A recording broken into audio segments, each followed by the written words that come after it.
हे हमारे अद्वैत पिता परमेश्वर, हे हमारे उद्धारकर्ता प्रभु यीशु मसीह, जिन्होंने आज ही के दिन 1990 वर्ष पहले यरूशलेम में प्रवेश किया, और हे शांतिदायक पवित्र आत्मा, आज की आराधना में हम आपका हृदय से स्वागत करते हैं और आपकी उपस्थिति के लिए हम धन्यवाद देते हैं। जकरिया नबी ने लिखा है, हे सियोन बहुत ही मगन हो, हे यरूशलेम जय जयकार कर, क्योंकि तेरा राजा तेरे पास आएगा, वह धर्मी और उद्धार पाया हुआ है, वह दीन है और गधे पर वरन गधी के बच्चे पर चढ़ा हुआ आएगा। और राजा दाऊद ने भविष्यवाणी के रूप में प्रभु यीशु मसीह के दूसरे आगमन के विषय में कहा है, हे फाटकों अपने सिर ऊंचे करो, हे सनातन के द्वारों ऊंचे हो जाओ, क्योंकि प्रतापी राजा प्रवेश करेगा। वह प्रतापी राजा कौन है? परमेश्वर जो सामर्थी और पराक्रमी है, परमेश्वर जो युद्ध में पराक्रमी है। हे फाटकों अपने सिर ऊंचे करो, हे सनातन के द्वारों तुम भी खुल जाओ, क्योंकि प्रतापी राजा प्रवेश करेगा। वो प्रतापी राजा कौन है? और वो प्रतापी राजा हमारे उद्धारकर्ता प्रभु यीशु मसीह हैं। तो आइए उनकी स्तुति करें, उनका गुणानुवाद करें, और आज के दिन हम भी उनका जय जयकार करें। जैसे आज से 1990 वर्ष पूर्व एक बड़ी भीड़ ने प्रभु यीशु मसीह का स्वागत किया, यरूशलेम में स्तुति गान किया और जय जयकार किया, कहा होशन्ना, धन्य है वह जो प्रभु के नाम से आता है। हम सब इस गीत को गाएं, वो जय जयकार करें। यीशु हमारा राजा दुख संकट से हमें बचाता।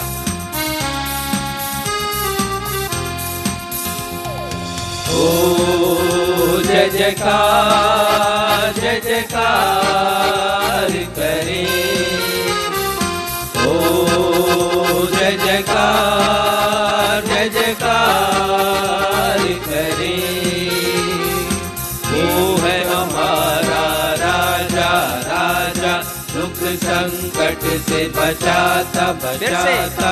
यीशु हमारा राजा, राजा दुख संकट से बचाता, बचाता।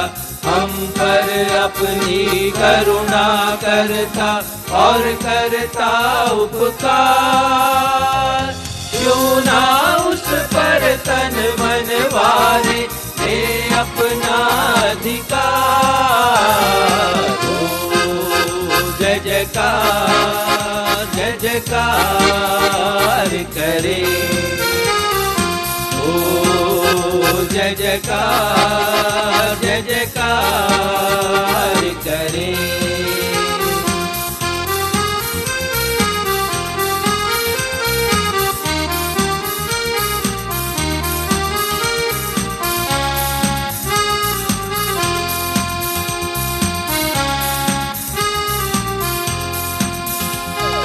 स्वर्ग है उसका सिंहासन, सिंहासन पृथ्वी बनी है आसन, आसन।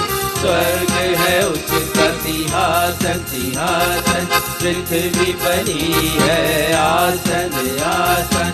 आकाश उसकी महिमा बताए, हस्त कला को दिखाए, सारी पृथ्वी उसकी रचना, उसका ही है प्रताप। ओ जय जयकार करे, ओ जय जयकार करे।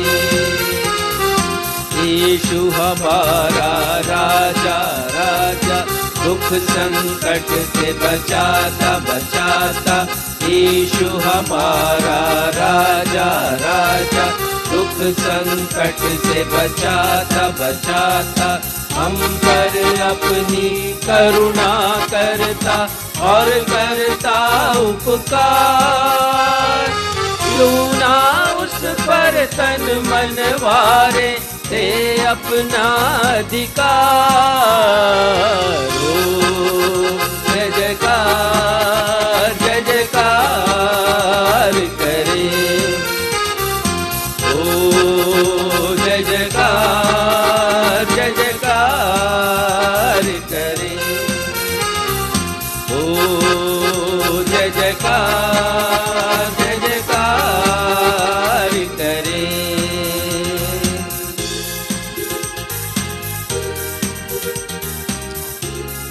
नवजीवन इवेंजेलिकल चर्च की 151वीं ऑनलाइन एवं ऑफलाइन आराधना में मैं क्षितिज मसीह आप सभी प्रभु भक्तों का अपने उद्धारकर्ता प्रभु यीशु मसीह के अतुलनीय एवं अद्वितीय नाम में स्वागत करता हूं एवं आप सभी को जय यीशु, यीशु सहाय, शालोम, जय मसीह की और प्रेज द लॉर्ड कहता हूं। Praise the Lord.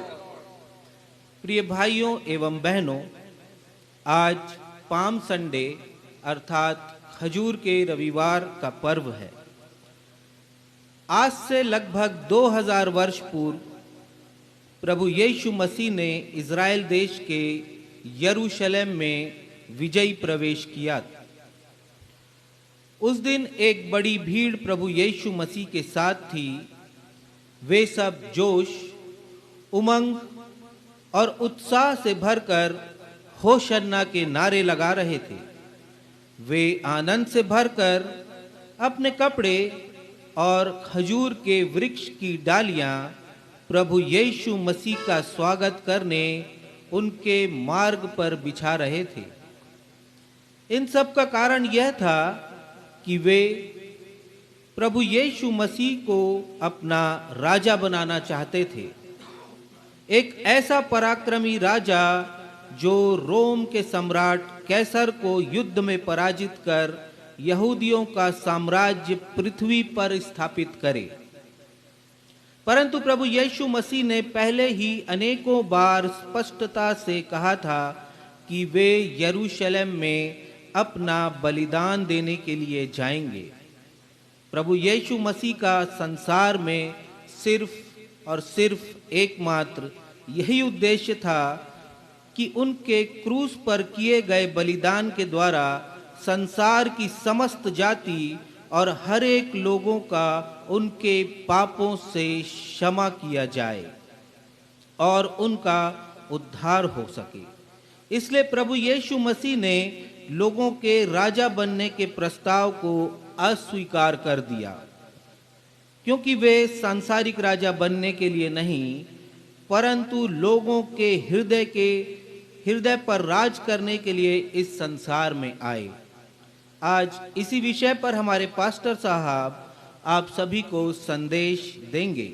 आइए आज के दिन को स्मरण करते हुए हम सब एक गीत गाएं और इस गीत के शब्द हैं, शांति का राजा आ रहा है, होवे जय जयकार, होवे जय जयकार, राजाओं के राजा यीशु मसीह की होवे जय जयकार।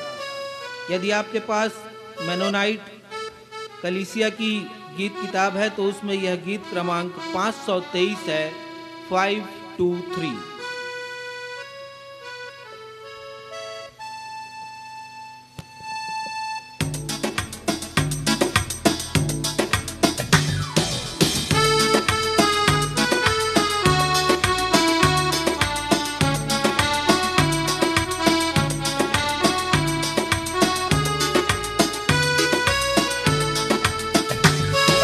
शांति का राजा आ रहा है, होवे जय जयकार, होवे जय जयकार, राजाओं के राजा यीशु मसीह की होवे जय जयकार, होवे जय जयकार। फिर से शांति का राजा आ रहा है, होवे जय जयकार,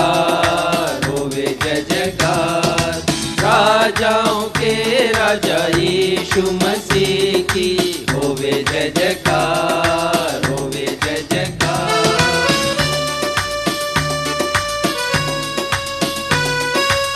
जी हाँ प्यारे भाइयों और बहनों, शांति का राजा पुनः इस धरती पर आने वाला है।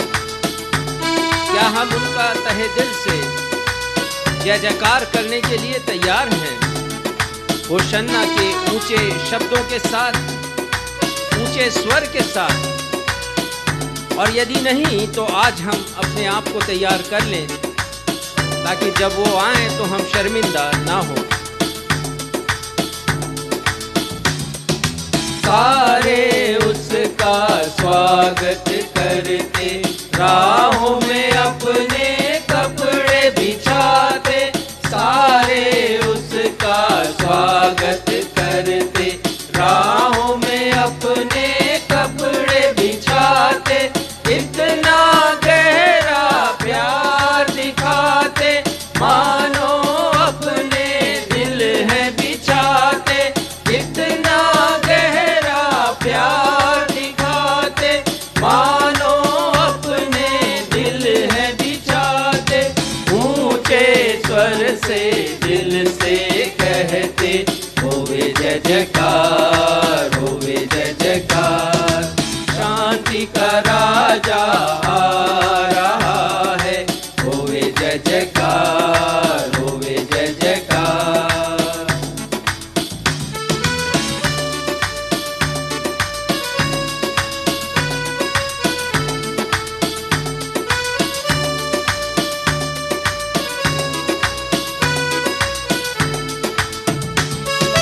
होशन्ना के नारे उनके सारे आकाश में गूंज रहे हैं, होशन्ना के नारे उनके सारे आकाश में गूंज रहे हैं, श्रद्धा भक्ति और खुशी से दिल भी अपने झूम रहे हैं, श्रद्धा भक्ति और खुशी से दिल भी अपने झूम रहे हैं, पराक्रमी यीशु मसीह की होवे जय जयकार, होवे जय जयकार, शांति का राजा आ रहा है, होवे जय जयकार, होवे जय जयकार।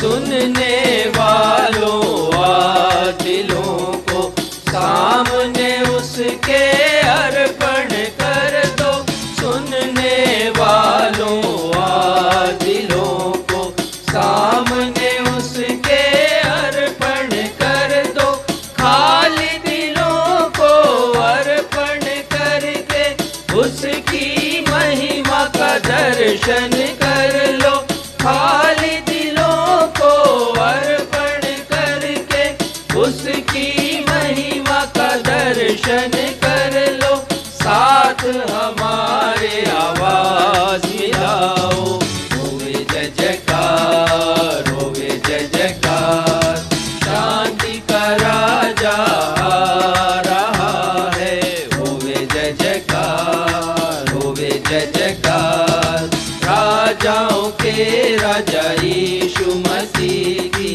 होवे जय जयकार, होवे जय जयकार, होवे जय जयकार, होवे जय जयकार, होवे जय जयकार, होवे जय जयकार।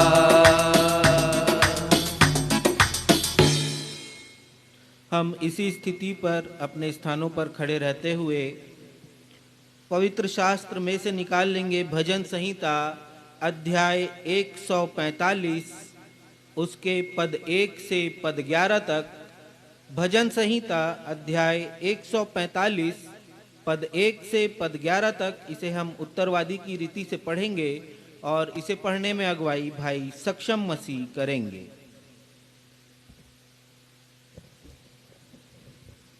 आइए हम सब मिलकर धर्मशास्त्र से निकालने भजन संहिता अध्याय 145 पद संख्या 1 से 11 तक। जैसा कि हमारा दस्तूर रहा है, हम इस पैसेज को उत्तरवादी की रीति से पढ़ लेंगे और अंत में हम सब 11वें पद को साथ में मिलकर के पढ़ लेंगे। भजन संहिता 145 पद 1 से 11 तक। हे मेरे परमेश्वर, हे राजा, मैं तुझे सराहूंगा और तेरे नाम को सदा सर्वदा धन्य कहता रहूंगा। प्रतिदिन मैं तुझको धन्य कहा करूंगा और तेरे नाम की स्तुति सदा सर्वदा करता रहूंगा। यहोवा महान और अति स्तुति के योग्य है और उसकी बड़ाई अगम है। तेरे कामों की प्रशंसा और तेरे पराक्रम के कामों का वर्णन पीढ़ी पीढ़ी होता चला जाएगा। मैं तेरे ऐश्वर्य की महिमा के प्रताप पर और तेरे भांति भांति के आश्चर्य कर्मों पर ध्यान करूंगा। लोग तेरे भयानक कामों की शक्ति की चर्चा करेंगे और मैं तेरे बड़े बड़े कामों का वर्णन करूंगा। लोग तेरी बड़ी भलाई का स्मरण करके उसकी चर्चा करेंगे और तेरे धर्म का जय जयकार करेंगे। यहोवा अनुग्रहकारी और दयालु, विलंब से क्रोध करने वाला और अति करुणामय है। यहोवा सबों के लिए भला है और उसकी दया उसकी सारी सृष्टि पर है। हे यहोवा, तेरी सारी सृष्टि तेरा धन्यवाद करेगी और तेरे भक्त लोग तुझे धन्य कहा करेंगे। हम सब साथ में मिलकर के पढ़ लें। वे तेरे राज्य की महिमा की चर्चा करेंगे और तेरे पराक्रम के विषय में बातें करेंगे। यह सत्य और जीवित परमेश्वर का सत्य और जीवित वचन है। परमेश्वर पिता, प्रभु यीशु मसीह और पवित्र आत्मा अपने इस वचन के पढ़े जाने, सुने जाने और समझे जाने पे हम में से हर एक को अपनी बहुतायत की आशीषों से परिपूर्ण करें। हम सब कहें आमीन। आमीन। कृपया स्थान ग्रहण कीजिए। अब अवसर होगा हमारी कलीसिया के पासवान को कि वे हमें कलीसियाई सूचनाओं से अवगत कराएंगे। सूचनाओं के पश्चात वे हम सबों के लिए मध्यस्थता की प्रार्थना में अगुवाई भी करेंगे। यदि आप लोगों के पास कोई प्रार्थना निवेदन हो जिसे आप हमारे साथ शेयर करना चाहते हो तो फेसबुक के कमेंट बॉक्स पर आप अपने निवेदनों को प्रेषित कर सकते हैं। हम आप लोगों के लिए दैनिक प्रार्थनाओं में आपके विषयों को स्मरण करेंगे।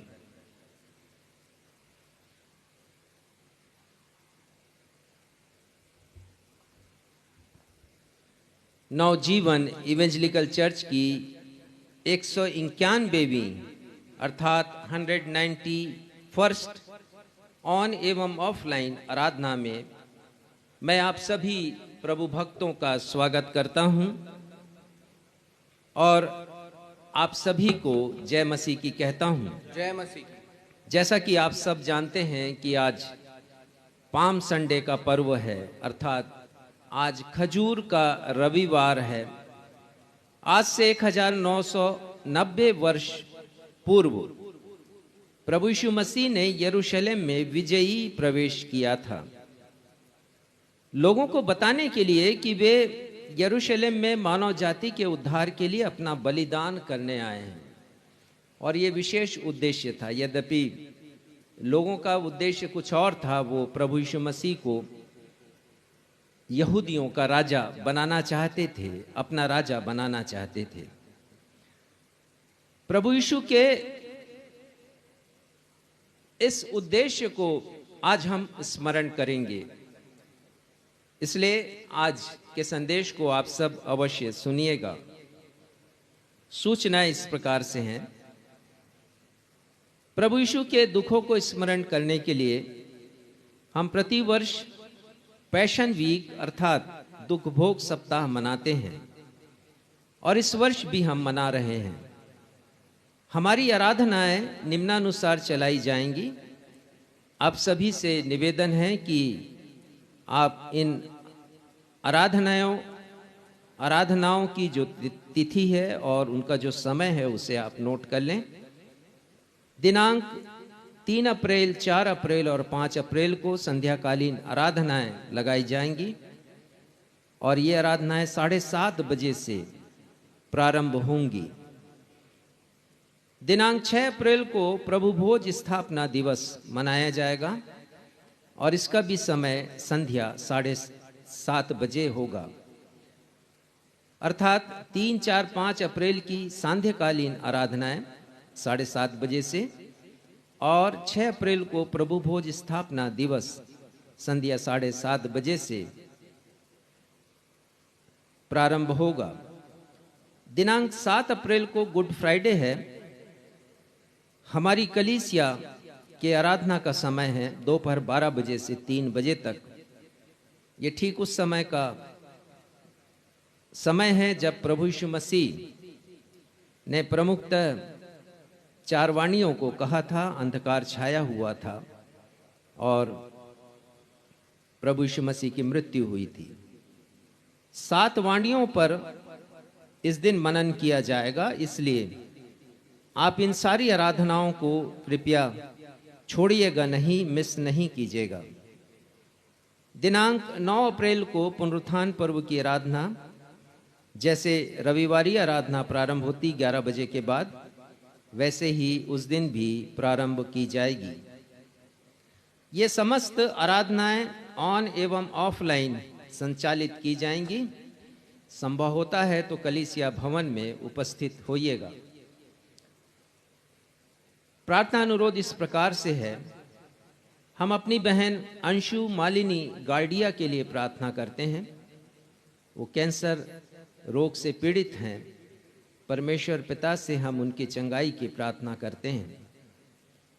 हम अपने भाई अनुराग गार्डिया के लिए प्रार्थना करते हैं, उनके व्यवसाय के लिए करते हैं। यालोन इंजीनियरिंग सर्विसेज के नाम से उन्होंने अपना ये व्यवसाय प्रारंभ किया है। प्रार्थना है परमेश्वर से कि उनके व्यवसाय में उत्तरोत्तर उन्नति परमेश्वर पिता की कृपा से मिलती रहे। हम भाई मॉरिस क्रोजियर जो भोपाल से हैं, उनके रोजगार के लिए प्रार्थना करते हैं। परमेश्वर पिता की कृपा हो कि उन्हें रोजगार मिले और घर की आर्थिक स्थिति अच्छी हो सके। हम प्रार्थना करते हैं अपने भाई अमन कुमार सिगोत्रा के लिए। प्रार्थना अनुरोध आया है, फिस्टुला से वो पीड़ित हैं। परमेश्वर पिता की चंगाई हमारे उस भाई को मिल सके। हम बहन बबली सिंह के लिए परमेश्वर की कृपा चाहते हैं। परमेश्वर की कृपा उनके जीवन पर हो और उनके जीवन से प्रभु यीशु मसीह के लिए गवाही निकल सके। हम अपने भाई भगवान दास बंजारे के लिए प्रार्थना करते हैं। उन्हें हृदय रोग है और पेट रोग से भी पीड़ित हैं। परमेश्वर पिता की चंगाई मिले उन्हें। हम अपने भाई नीलकंठ के लिए प्रार्थना करते हैं। ऑक्सीजन लेवल उनका कम है और सांस लेने में तकलीफ उन्हें होती है। प्रभु की कृपा उनके ऊपर हो। भाई त्रिलोकी कोसले के लिए प्रार्थना है। उनके वैवाहिक जीवन में खटपट है, अशांति है और तलाक की स्थिति बन चुकी है। परमेश्वर पिता की कृपा हो कि फिर से वो पति पत्नी एक दूसरे के प्रति अपना समर्पण करें और वैवाहिक जीवन खुशहाल बन सके। बहन सानिया के लिए प्रार्थना करते हैं कि वो दुष्ट शक्तियों से उन्हें छुटकारा मिले, मुक्ति मिले, आज़ाद हो सकें और प्रभु यीशु मसीह में एक आनंदित जीवन व्यतीत कर सकें। हमारे पास्टर गौतम खांसी से पीड़ित हैं। परमेश्वर पिता उन्हें चंगाई दें। 3 और 4 अप्रैल को नवजीवन गायन मंडली पास्टर डीहू एवं पास्टर गौतम के नेतृत्व में धमतरी के समीप कलीसिया में जा रही है। परमेश्वर पिता की कृपा सभी लोगों पर हो सके, गायन मंडली के प्रत्येक सदस्यों पर, और उनका प्रचार, उनका गायन लोगों के हृदय को स्पर्श करे, आत्मिक जीवन में लोग बढ़ सके। प्रार्थना करते हैं बेबी रूबी के लिए। उसके पांव में फ्रैक्चर हुआ है। परमेश्वर पिता की कृपा हो और शीघ्र वो हड्डी जहां टूटी है फिर से जुड़ सके। हम प्रार्थना करते हैं अपने नवजीवन इवेंजलिकल चर्च भिलौनी के भवन निर्माण के लिए कि भवन निर्माण का कार्य रुके नहीं, सतत जारी रहे और उसके लिए जितनी भी ज़रूरतें हैं, विशेषकर आर्थिक आवश्यकताएं, वो प्रभु के अगम्य भंडार से हमें मिलती रहें। धन्यवाद का विषय है। मैंने अपना धन्यवादी मन पास्टर कन्हैया की कलीसिया में प्रकट किया अपने जन्म दिवस को मनाकर, और वहाँ लोगों ने न सिर्फ आत्मिक रीति से परमेश्वर के वचन को सुना, लेकिन भौतिक रीति से भोजन का भी आनंद लिया और मिष्ठान का भी आनंद लिया। और इस कार्य के लिए उनकी कलीसिया में करीब 125 से लेकर 150 लोग उपस्थित थे। पास्टर कन्हैया को, पास्टर डीहू को, पास्टर गौतम को, पास्टर बलराम को, चारों पास्टर्स को और उनके परिवारों को मैं धन्यवाद देता हूं और कलीसिया को भी धन्यवाद देता हूं उनके उस बड़े प्रेम के लिए जिसे उन्होंने मुझ पर प्रकट किया और मेरे जन्म दिवस को आशीषमय बना दिया अपनी प्रार्थनाओं से और शुभकामनाओं से। परमेश्वर पिता उन सभी के ऊपर अपनी आशीष का हाथ रखे। आइए हम सब इन सारे निवेदनों को परमेश्वर पिता के समक्ष रखें। हे हमारे परमेश्वर पिता, हम अपने उद्धारकर्ता प्रभु यीशु मसीह के अतुलनीय नाम में इस समय आपके सिंहासन के समक्ष आपकी उपस्थिति में पिता इन सारे निवेदनों को रखते हैं। अपनी आराधनाओं को जो कि कल से प्रारंभ हो रही हैं पिता, प्रार्थना है कि बहुत से लोग वचन के द्वारा, गीतों के द्वारा, वचन पढ़ने के द्वारा, गवाहियों के द्वारा आशीषित हो सके। आराधना के प्रत्येक दिन को हम आपके सामर्थी हाथों में सौंपते हैं। आपके भय में पिता हम उन आराधनाओं का संचालन करें और होने दीजिए इस संबंध में जो भी उत्तरदायित्व हमें मिला है कि हम आपके वचन को ऑनलाइन, विशेषकर ऑनलाइन, हम लोगों तक पहुंचा सकें, उन लोगों तक जो कि दूरस्थ क्षेत्रों में रहते हैं, जहां कलीसियाएं नहीं हैं, अभाव है, या यदि कलीसिया भी है तो वहाँ पर दुख भोग की प्रतिदिन की आराधनाएं नहीं होती और बहुत से वृद्ध लोग हैं जो कलीसिया भवन में नहीं जा सकते। उनके लिए और उन कर्मचारियों के लिए, अधिकारियों के लिए जो अपने कार्यस्थल पर हैं, घर से दूर हैं, कलीसिया से दूर हैं, कलीसिया विहीन क्षेत्रों में है पिता, सभी के लिए बहुत ही लाभप्रद हो सके। और इसके वीडियोस भी जो आने वाले समय में अपलोड किए जाएंगे YouTube पर पिता, लोग उसे सुनकर, देखकर आत्मिक जीवन में प्रगति कर सकें और इन अंत के दिनों में जान सकें आपकी इच्छा क्या है उनके लिए। और साथ ही पिता, प्रत्येक अपने भाई बहनों को जिनके नाम अभी पढ़े गए आपके सन्मुख हम हाजिर करते हैं और प्रार्थना करते हैं पिता कि आपकी कृपा उनके ऊपर हो और जिन्हें चंगाई की आवश्यकता है उन्हें चंगाई मिल सके। हमारी प्रार्थना है पिता कि वो सारे लोग जिन्हें कुछ न कुछ आवश्यकता है उनके व्यक्तिगत जीवन में, वो आपके अगम्य भंडार के द्वारा पूरी की जा सके। पिता, हम अपने भाई राजकुमार के लिए प्रार्थना करते हैं। उनके हृदय में जो कुछ है पिता, मुझसे तो नहीं कह पाए, लेकिन जो कुछ कह रहे हैं आप सुन रहे हैं और प्रार्थना है पिता कि आप उनकी हर एक आवश्यकताओं को पूरा करें। वो बीमार होकर के भी पिता आपके भवन में आते हैं, बैठते हैं पिता, और ये उन लोगों के लिए बड़ी शिक्षा है जिनके जो स्वस्थ हैं हर एक रीति से, लेकिन आपके भवन में नहीं जाते, आपकी करीबी में नहीं बैठ पाते, उनके पास अपने बहाने हैं। और हमारे भाई राजकुमार शारीरिक रूप से अस्वस्थ होने के कारण, ठीक से नहीं चल फिर सकने के भी कारण, फिर भी आपके भवन में उपस्थित हैं आपकी महिमा करने के लिए। तो आपकी कृपा हो पिता उनके ऊपर। इन सारे निवेदनों को हम अपने उद्धारकर्ता प्रभु यीशु के नाम में आपके सिंहासन के समक्ष रखते हुए अपने इस प्रार्थना को उन्हीं के नाम से मांग लेते हैं जिन्होंने ये प्रार्थना करना हमें सिखाया। हे हमारे पिता, आप जो स्वर्ग में हैं, आपका नाम पवित्र माना जाए, आपका राज्य आए, आपकी इच्छा जैसे स्वर्ग में पूरी होती है वैसे ही इस पृथ्वी पर भी पूरी हो। हमारे दिन भर की रोटी आज हमें दीजिए, और जिस प्रकार आपने हमारे अपराधों को क्षमा, हमने अपने अपराधियों को क्षमा किया, उसी प्रकार आप हमारे अपराधों को क्षमा कीजिए।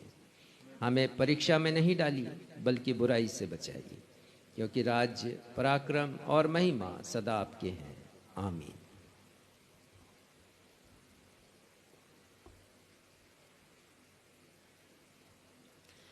अब हम सबों के लिए यह अवसर होगा जब हम ईश्वर प्रदत्त आशीषों को स्मरण करते हुए अपनी भेंटों एवं धन्यवादी भेंटों को प्रभु परमेश्वर के चरणों में अर्पित करेंगे।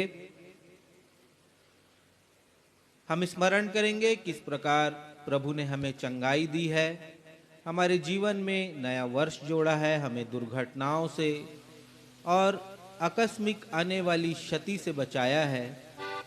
हम अपनी भेंटों को प्रभु के समक्ष लाएंगे। यदि आप नवजीवन कलीसिया द्वारा किए जा रहे सेवा के कार्यों अथवा कलीसिया भवन के निर्माण के लिए अपना आर्थिक सहयोग देना चाहते हैं तो हमारी कलीसिया के पासबान रेवरेंड राजेश मसीह से संपर्क कर सकते हैं।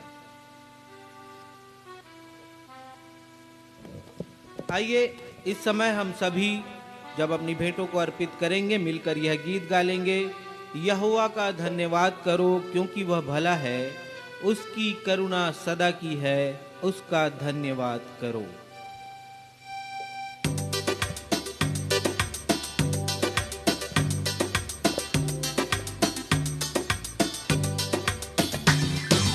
यहोवा का धन्यवाद करो क्योंकि वो भला है, उसकी करुणा सदा की है, उसका धन्यवाद करो। यहोवा का धन्यवाद करो क्योंकि वो भला है, उसकी करुणा सदा की है, उसका धन्यवाद करो। राजाओं का राजा यीशु राजा जगत में राज करेगा। हालेलुया हालेलुया, उसका धन्यवाद करो।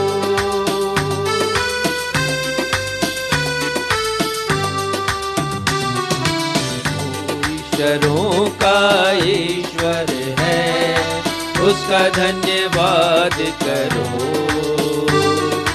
उसकी करुणा सदा की है, उसका धन्यवाद करो।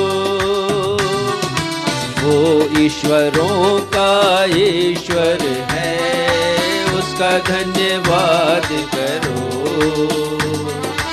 उसकी करुणा सदा की है, उसका धन्यवाद करो।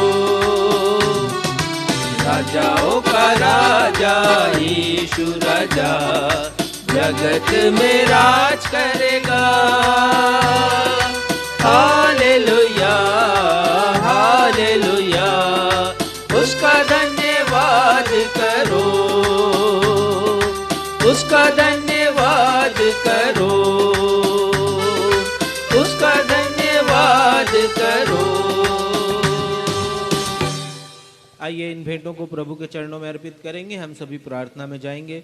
महान जीवित अनुग्रहकारी पिता परमेश्वर, आराधना के इस समय जब हमने अपनी भेंटों एवं धन्यवादी भेंटों को आपके राज्य की बढ़ोतरी एवं आपके नाम की स्तुति के लिए अर्पित किया है, प्रेम पिता दया कीजिए कि एक भेंटें आपको ग्रहण योग्य होने वाली हो सके और इन भेंटों के साथ साथ हमारे हृदय का बलिदान भी आपको ग्रहण योग्य होने पाए। प्रेम पिता, हमने अपनी आशीषों को और आपके अनुग्रह को स्मरण करते हुए इन भेंटों को आपको अर्पित किया है। प्रेमी पिता, हमने अपनी कमी घटी में से भी आपको आपके नाम की महिमा के लिए भेंट अर्पित की है। प्रेमी पिता, आप हमारे जीवन की हर एक कमियों घटियों को और वरदानों को जानते हैं। प्रेम पिता, और आप अपने समय पर हमारे जीवनों में काम करने वाले ईश्वर हैं। यही हमारा विश्वास है प्रेमी पिता। प्रार्थना और विनती करते इन भेंटों का स्पर्श आपके हाथों से होने पाए प्रेमी पिता, ताकि ये आपके राज्य की बढ़ोतरी एवं आपके लोगों की सेवा में लगाई जाने वाली हो सके। हर एक बातों में अपने आप को आपके चरणों में सौंपते हैं। आगे की आराधना में आपकी अगुवाई मांगते हुए अपने उद्धारकर्ता प्रभु यीशु के मधुर मीठे नाम से इस विनती को मांग लेते हैं, आमीन।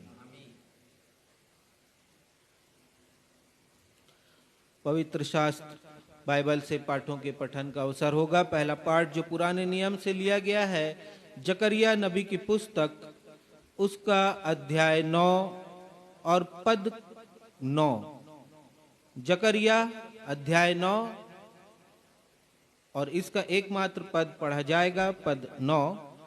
दूसरा पाठ जो नए नियम से लिया गया है, प्रकाशित वाक्य की पुस्तक, अध्याय 19 पद 11 से 16। प्रकाशित वाक्य अध्याय 19 पद 11 से 16। जकरिया 9 को पढ़ने में अगुवाई श्रीमती बीना मसीह करेंगी एवं प्रकाशित वाक्य में से पाठ के पठन में अगुवाई बहन आकांक्षा मसीह करेंगी।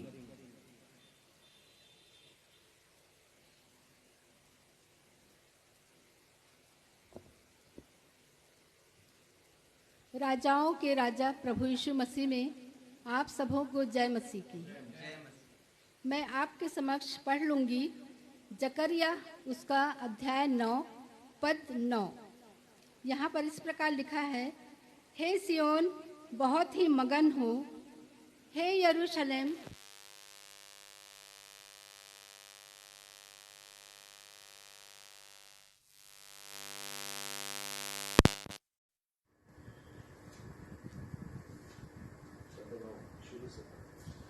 पद 9, हे यरूशलेम जय जयकार कर, हे यरूशलेम बहुत ही मगन हो, हे यरूशलेम जय जयकार कर, क्योंकि तेरा राजा तेरे पास आएगा। वह धर्मी और उद्धार पाया हुआ है, वह दीन है और गधे पर वरन गधी के बच्चे पर चढ़ा हुआ आएगा। यह परमेश्वर का जीवित सत्य वचन है। परमेश्वर इसके पढ़े हम सुने जाने पर हम सबों को आशीष प्रदान करें। हम सब कहें आमीन आमीन आमीन।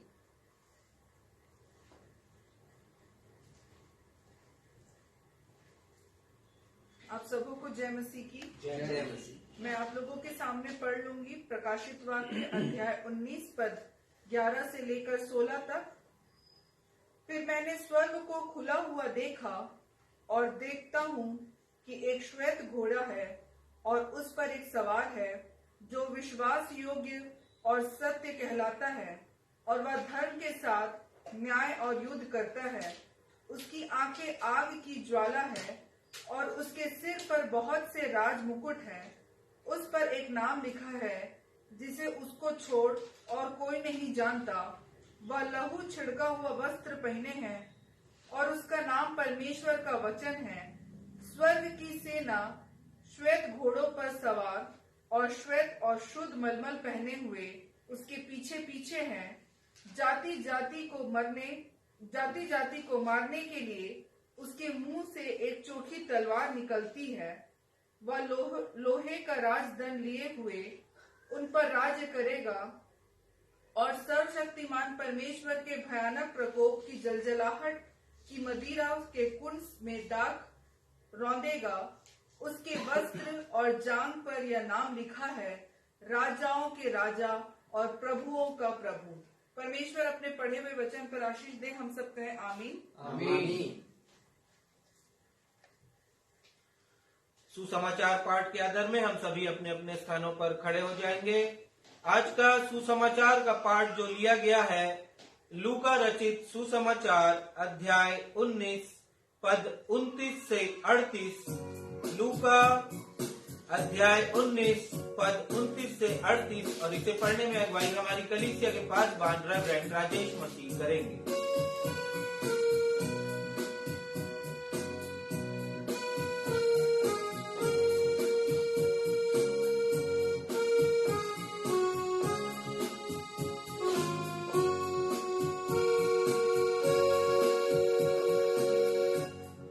आज का सुसमाचार का पाठ लूका रचित सुसमाचार उसकी पद संख्या 28 से हम पढ़ेंगे पद संख्या 38 तक। और यहां इस प्रकार लिखा है, ये बातें कहकर यीशु यरूशलेम की ओर उनके अर्थात भीड़ के आगे आगे चला। जब यीशु जैतून नामक पहाड़ पर बैतफगे और बैतनिय्याह के पास पहुंचा तो उसने अपने चेलों में से 2 को यह कह के भेजा, सामने के गांव में जाओ और उसमें पहुंचते ही एक गदही का बच्चा जिस पर कभी कोई सवार नहीं हुआ, बंधा हुआ तुम्हें मिलेगा, उसे खोल कर ले आओ। यदि कोई तुमसे पूछे कि क्यों खोलते हो तो यह कह देना कि प्रभु को इसका प्रयोजन है। जो भेजे गए थे उन्होंने जाकर जैसा उसने उनसे कहा था वैसा ही पाया। जब वे गधे के बच्चे को खोल रहे थे तो उसके मालिकों ने उनसे पूछा, इस बच्चे को क्यों खोलते हो? उन्होंने कहा, प्रभु को इसका प्रयोजन है।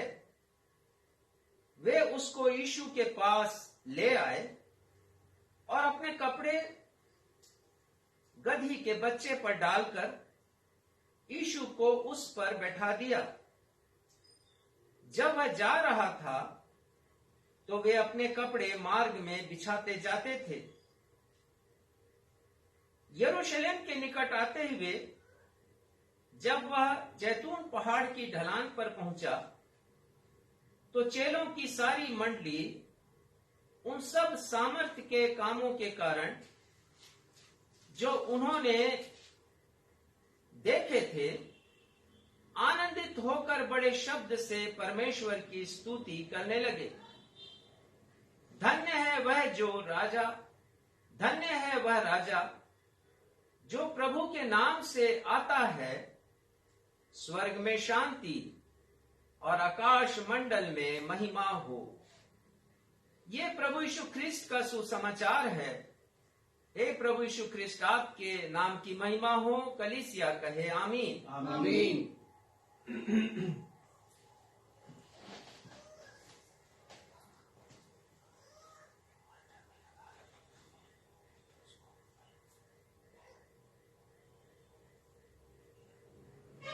विद्युत का प्रवाह रुक गया है, इस वजह से शायद वॉल्यूम भी आप लोगों को कम आ रहा है, परंतु निवेदन है कि आप हमारे साथ बने रहें।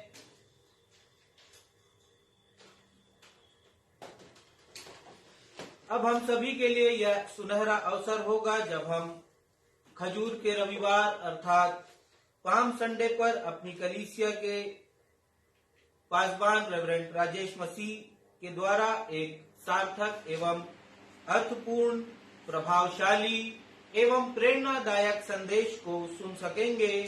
और आज के संदेश का विषय है, प्रभु यीशु मसीह संसार पर नहीं परंतु मानव हृदय पर राज्य करने के लिए आए। Lord Jesus Christ did not came to rule the world, but the heart of man.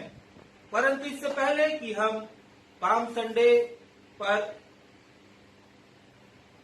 समर्पित संदेश को सुनेंगे, हम अपने हृदय को तैयार करने के लिए संदेश से ताल्लुक रखता हुआ एक गीत गालेंगे। और गीत के शब्द हैं, सियोन से राजा आ रहा, मन को सुधार लो, तुम अपने राजा के लिए जीवन संवार लो।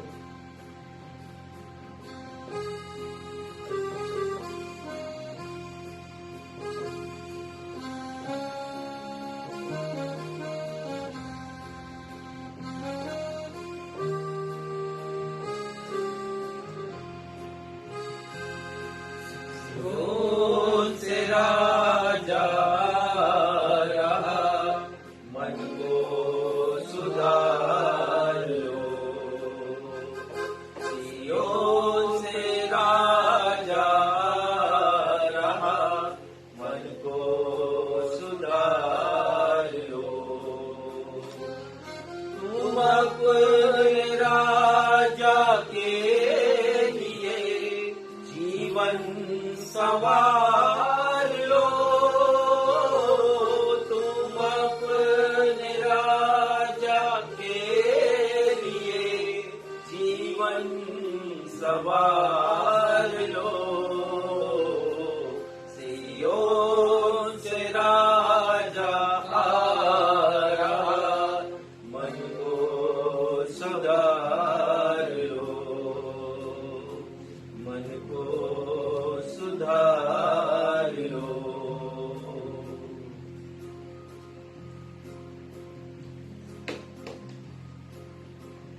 विद्युत व्यवस्था नहीं है और अचानक, जैसा आपको पता है कि सूचना हमारे पास होती नहीं है और विद्युत अचानक चली जाती है, और आज हमारा पर्व है, इसके बावजूद भी हमें इस कठिनाई का सामना करना पड़ रहा है। हम शासन से अपेक्षा करते हैं कि जब हम जैसे अल्पसंख्यकों का पर्व आता है तो वो हमारे लिए भी विद्युत की व्यवस्था वैसी ही किया करें।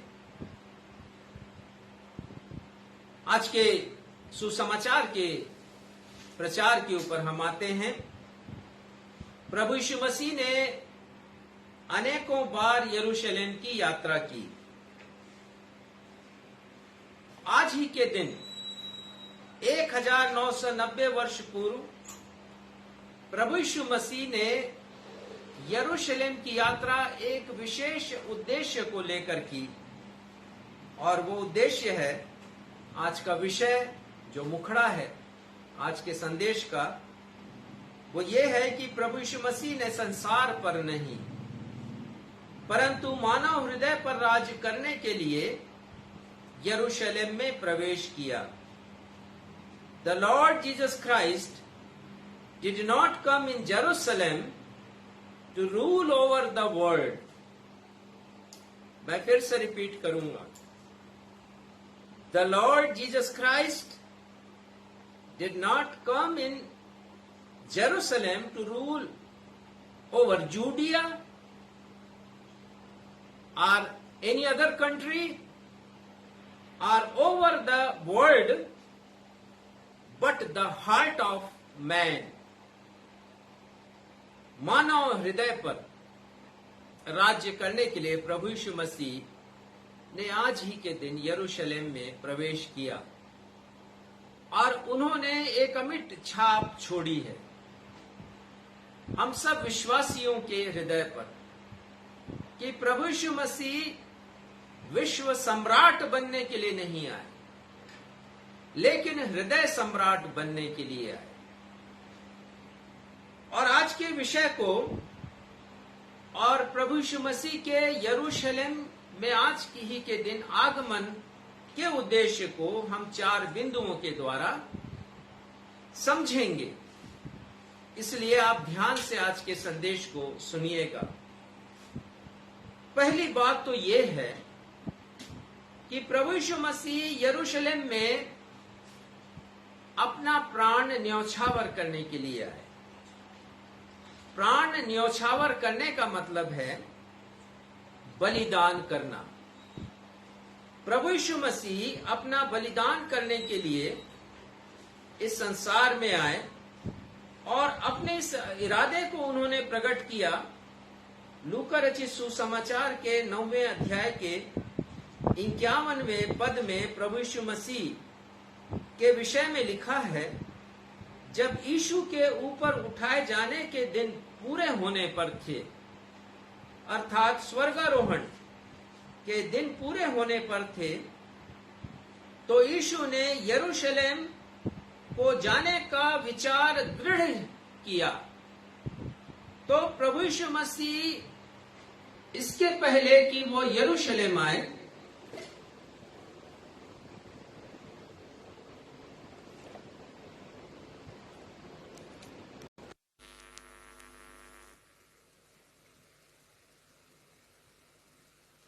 विद्युत व्यवस्था बहाल करने के लिए हम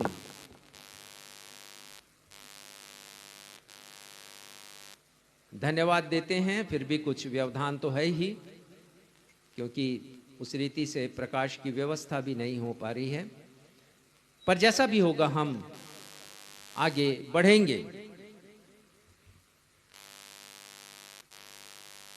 तो प्रभु यीशु मसीह ने दृढ़ निश्चय किया कि उनको यरूशलेम जाना है, और वो इसलिए कि प्रभु यीशु मसीह अपना बलिदान करना चाहते थे।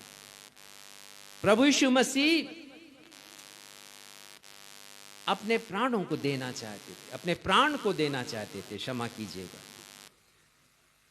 और हम इस बात को समझेंगे कुछ पदों के द्वारा।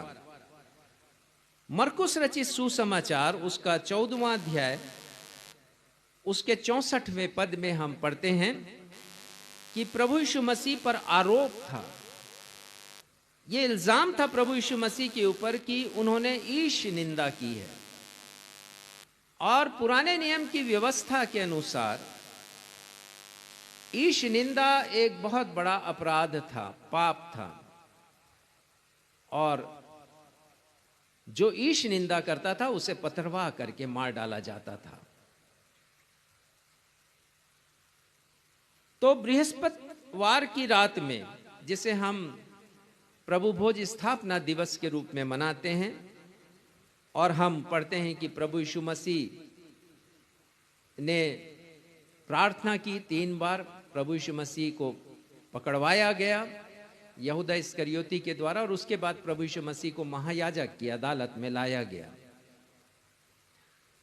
और उन पर, प्रभु यीशु मसीह पर ईश निंदा का आरोप मढ़ा गया और कहा गया मरकुस 14:64 में कि प्रभु यीशु मसीह वध के योग्य है।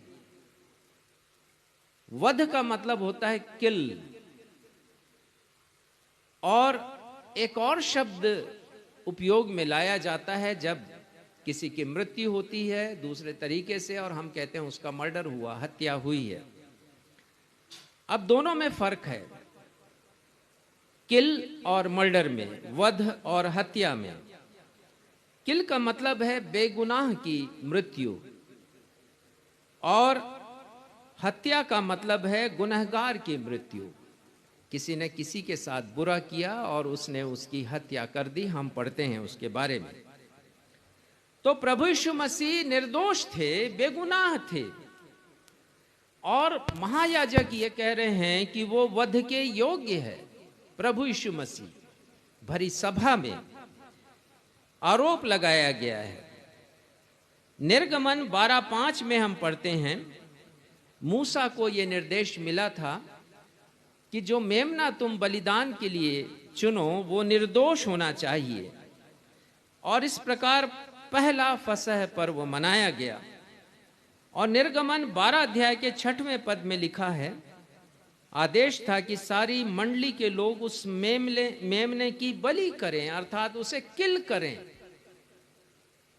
प्रभु यीशु मसीह का वध होना आवश्यक था, बेगुनाह निर्दोष प्रभु यीशु मसीह, और वध हुआ प्रभु यीशु मसीह का, बलिदान हुआ प्रभु यीशु मसीह का। निर्गमन 12:6 से हम पढ़ते हैं, और यीशु मसीह का बलिदान भी ठीक उसी दिन हुआ, फसह के पर्व के दिन, जिस दिन वो मेमना बलि किया गया लोगों के छुटकारे के लिए, राजा फिरौन के दासत्व से, और प्रभु यीशु मसीह ने हमारा भी छुटकारा किया अपना बलिदान देकर। तो प्रभु यीशु मसीह ने अपना बलिदान किया है, ये बात मैं आपके सामने रखना चाहता हूं, और इसीलिए उन्होंने यरूशलेम में प्रवेश किया। और यीशु मसीह ये कहते हैं, उन्होंने पहले ही कह दिया, यूहन्ना 10:17 पद निकालिएगा, और उसके दूसरे हिस्से में प्रभु यीशु मसीह कहते हैं, मैं अपना प्राण देता हूं, मैं अपना प्राण देता हूं। और उसके बाद 18वां पद को पढ़िएगा, यूहन्ना 10 और उसका 18वां पद पढ़िए। कोई उसे मुझसे छीनता नहीं, वरन मैं उसे आप ही देता हूं। कोई मुझसे उसे छीनता नहीं, अर्थात मेरे प्राण को कोई मुझसे छीनता नहीं, मैं स्वयं उसे देता हूं, आप ही मैं उसे देता हूं। तो प्रभु यीशु मसीह यरूशलेम में सांसारिक राजा बनने के लिए नहीं आए, वो अपना बलिदान करने के लिए आए। और ये उद्देश्य और किसी भी ऐसे व्यक्ति का नहीं था जिसके पीछे लोग अपना विश्वास रखते हैं।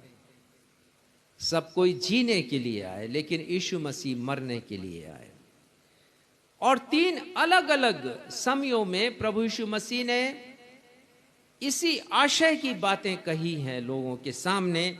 हम देखेंगे मत्ती 16:21 निकाल लीजिए, मत्ती 16:21 और मत्ती रची सुसमाचार में ही 2 अन्य जगह भी हमें मिलते हैं जहां उन्होंने कहा कि मुझे मारा जाएगा, और वो प्रभु यीशु मसीह की इच्छा से हुआ, और वो किल हुआ अर्थात वध हुआ अर्थात बलिदान हुआ। इस बात को हम स्मरण रखें और यही बात मैं आपके सामने स्थापित करना चाहता हूं। मत्ती 16:21 देखिए क्या लिखा है वहां पर। उस समय से यीशु अपने चेलों को बताने लगा, अवश्य है कि मैं यरूशलेम को जाऊं और पुरनियों और प्रधान याजकों और शास्त्रियों के हाथ से बहुत दुख उठाऊं और मार डाला जाऊं। प्रभु यीशु मसीह ने अपने शिष्यों के सामने ये बात कही है, मैं यरूशलेम जाऊंगा। राजा बनने के लिए उन्होंने नहीं कहा, कोई पद पाने के लिए उन्होंने नहीं कहा है, परंतु कहा है कि मार डाला जाऊंगा मैं। इंग्लिश में आया है आई मस्ट बी किल्ड। अंग्रेजी के सारे अनुवादों में यही बात कही गई है यीशु के मार डाले जाने के विषय में। इसके पश्चात मत्ती 17:21-22 में वो कहते हैं कि मुझे वे लोग मार डालेंगे, मुझे वे लोग मार डालेंगे। बड़ा विस्तृत वहां पर वर्णन है। और उसके पश्चात तीसरी बार प्रभु यीशु मसीह ने मत्ती के 20वें अध्याय में 17, 18 और 19 पद में कहा है, और पहली बार कहा है वही बातें, और पहली बार यह कहा है कि वे लोग प्रभु यीशु मसीह को क्रूस पर चढ़ाएंगे, अर्थात उन्होंने प्रकट कर दिया मृत्यु के ही पहले, यरूशलेम जाने के ही पहले, कि वो मारे जाएंगे, उन्हें मार डाला जाएगा और साथ ही वो क्रूस पर चढ़ाए जाएंगे, अर्थात मृत्यु उनकी क्रूस पर होगी। और इसी अध्याय में 20वें अध्याय के 28वें पद को पढ़िएगा, जहां पर प्रभु यीशु मसीह अपने विषय में कहते हैं। इसके बारे में हम और भी देखेंगे। अभी पढ़िएगा 20वां अध्याय 28वां पद। जैसे कि मनुष्य का पुत्र वह इसलिए नहीं आया कि उसकी सेवा टहल की जाए, परंतु इसलिए आया कि आप सेवा टहल करें और बहुतों की छुड़ौती के लिए अपना प्राण दे। तो प्रभु यीशु मसीह अपना प्राण देने के लिए, और दूसरे शब्दों में प्राण का न्यौछावर करने के लिए, अर्थात त्याग करने के लिए या सैक्रिफाइस करने के लिए या अपना बलिदान देने के लिए प्रभु यीशु मसीह ने यरूशलेम में प्रवेश किया। ये पहली बात, ये पहला उद्देश्य मैंने आपके सामने रखा। और दूसरा उद्देश्य, प्रभु यीशु मसीह यरूशलेम में राजा के शौर्य के द्वारा या उसके ऐश्वर्य के द्वारा या वैभव के द्वारा नहीं आए, परंतु प्रभु यीशु मसीह यरूशलेम में नम्र और दीन बनकर आए। कदाचित किसी ऐसे व्यक्ति ने ऐसा आचरण प्रस्तुत किया होगा। आज ही के दिन यरूशलेम में प्रभु यीशु मसीह रथ में बैठकर अपने ऐश्वर्य और वैभव को दिखाने नहीं आए, यद्यपि वो ऐसा कर सकते थे, सृष्टिकर्ता परमेश्वर हैं वो। प्रभु यीशु मसीह आज ही के दिन यरूशलेम में घोड़े पर बैठकर अपनी शक्ति या शौर्य का प्रदर्शन करने नहीं आए, वरन प्रभु यीशु मसीह आज ही के दिन यरूशलेम में गधी पर बैठकर नम्रता और दीनता का परिचय देने आए कि वो कितने नीचे जा सकते हैं और हम कभी सोच नहीं सकते। हम ऊंचा उठना चाहते हैं, पर प्रभु यीशु मसीह ने नम्रता की और दीनता की अद्भुत मिसाल प्रस्तुत की है। नम्र और दीन बन करके आए। और हम सब जानते हैं कि प्रभु यीशु मसीह ने इसके लिए गधे को चुना है। पढ़िएगा मत्ती 21 अध्याय, जहां पर प्रभु यीशु मसीह के यरूशलेम में प्रवेश का वर्णन है, और उसके पहले और दूसरे पद को पढ़िएगा। मत्ती 21 उसका पहला और दूसरा पद। देखिए यहाँ क्या लिखा है। जब वे यरूशलेम के निकट पहुंचे और जैतून पहाड़ पर बेफ्तगा के पास आए, तो यीशु ने 2 चेलों को यह कहकर भेजा, सामने के गांव में जाओ वहां पहुंचते ही एक गधी बंधी हुई और उसके साथ बच्चा तुम्हें मिलेगा, उन्हें खोलकर मेरे पास ले आओ। तो प्रभु यीशु मसीह ने किसी रथ को नहीं चुना है। उन्हें तो यह एहसास था कि लोग उन्हें राजा बनाना चाहते हैं, लेकिन वो इस बात के फेरे में नहीं आए। उन्होंने किसी घोड़े को भी नहीं चुना है कि किसी बग्घी गाड़ी में जिसमें 2-3 घोड़े हों, 5-6 घोड़े हों, जैसा हम देखते हैं कि आजकल इस प्रकार से प्रदर्शन किया जाता है अपनी हैसियत का। प्रभु यीशु मसीह ने वैसा कुछ नहीं किया। शिष्यों को भेजा है गधी को लाने के लिए, उसके बच्चे को लाने के लिए, और उस पर वो बैठे हैं। जकरिया 9वां अध्याय और 9वां पद पढ़ा गया, और वो भविष्यवाणी आज ही के दिन पूरी हुई। और उसमें अभी हमने पढ़ा है, हे सिय्योन बहुत ही मगन हो। पढ़िएगा। हे सिय्योन बहुत ही मगन हो, हे यरूशलेम जय जयकार कर, क्योंकि तेरा राजा तेरे पास आएगा। वह यकीनन राजा है, वो तो महाराजा हैं प्रभु यीशु मसीह। हमने भजन संहिता 145 में पढ़ लिया। तो प्रभु यीशु मसीह महाराजा हैं और उनके बारे में भविष्यवाणी, लेकिन महाराजा का रूप, उनका ऐश्वर्य अभी प्रदर्शित उन्होंने नहीं किया है, वो करने वाले हैं एक दिन। और यहां पर लिखा है सिय्योन। सिय्योन का मतलब वो यरूशलेम जो स्वर्ग में है, जहां से प्रभु यीशु मसीह पुनः आने वाले हैं। लेकिन ये पहले प्रभु यीशु मसीह का आगमन का वर्णन है, उसकी भविष्यवाणी है जो यरूशलेम में उन्होंने प्रस्तुत किया है, और वो वहां पर आए हैं और 4 बातें लिखी हैं प्रभु यीशु मसीह के लिए। आगे पढ़िएगा। क्योंकि तेरा राजा तेरे पास आएगा, वह धर्मी और वो धर्मी है। और धर्मी किस पर बैठा है? ये अंत में लिखा है वहां पर कि वो गदही पर चढ़ा हुआ है, वो धर्मी है। इतना ऊंचा पद, लेकिन जो भाव है प्रभु यीशु मसीह का, जो एटीट्यूड है, जो मनोदशा है, वो नम्रता की है, वो दीनता की है। आगे पढ़िएगा। वह धर्मी और उदार वो उद्धार पाया हुआ है। दूसरी बात, परमेश्वर की ओर से अभिषिक्त है वो। और तीसरी बात, वह दीन है। वो दीन है। वो इसलिए गधे पर आसीन है क्योंकि वो दीन है। कोई भी ऐसी हिमाकत नहीं करेगा और गधे को अपनी सवारी कभी भी नहीं बनाएगा ऐसे उत्सव पर। उस उत्सव पर जहां लोग होशन्ना के नारे लगा रहे हैं और जय जयकार कर रहे हैं। तो अब प्रश्न उठता है, और प्रश्न ये है कि प्रभु यीशु मसीह ने अपनी राज की यात्रा के लिए गधी की सवारी को ही क्यों चुना? प्रभु यीशु मसीह ने क्यों चुना है गधे को कि वो उस पर बैठें और अपनी राज की यात्रा को निकालें? और ये घटना अचंभित करने वाली है। यदि हम केवल पढ़ने की दृष्टि से देखें तो पढ़ते ही रह जाएंगे, लेकिन समझने की दृष्टि से पढ़ें तो अचंभित होंगे हम कि कैसे सृष्टिकर्ता ने, जो सारी सृष्टि का न सिर्फ रचयिता है परंतु स्वामी भी है, उन्होंने गधे को चुना है अपनी यात्रा के लिए। मानवीय इतिहास में किसी राजा या सम्राट ने गधे पर बैठकर राज की यात्रा नहीं निकाली, पर यह काम प्रभु यीशु मसीह ही कर सकते थे और उन्होंने किया। संसार के प्रत्येक राजा, प्रत्येक शासक ने अपने शौर्य, पराक्रम, प्रताप और वैभव का प्रदर्शन किया है।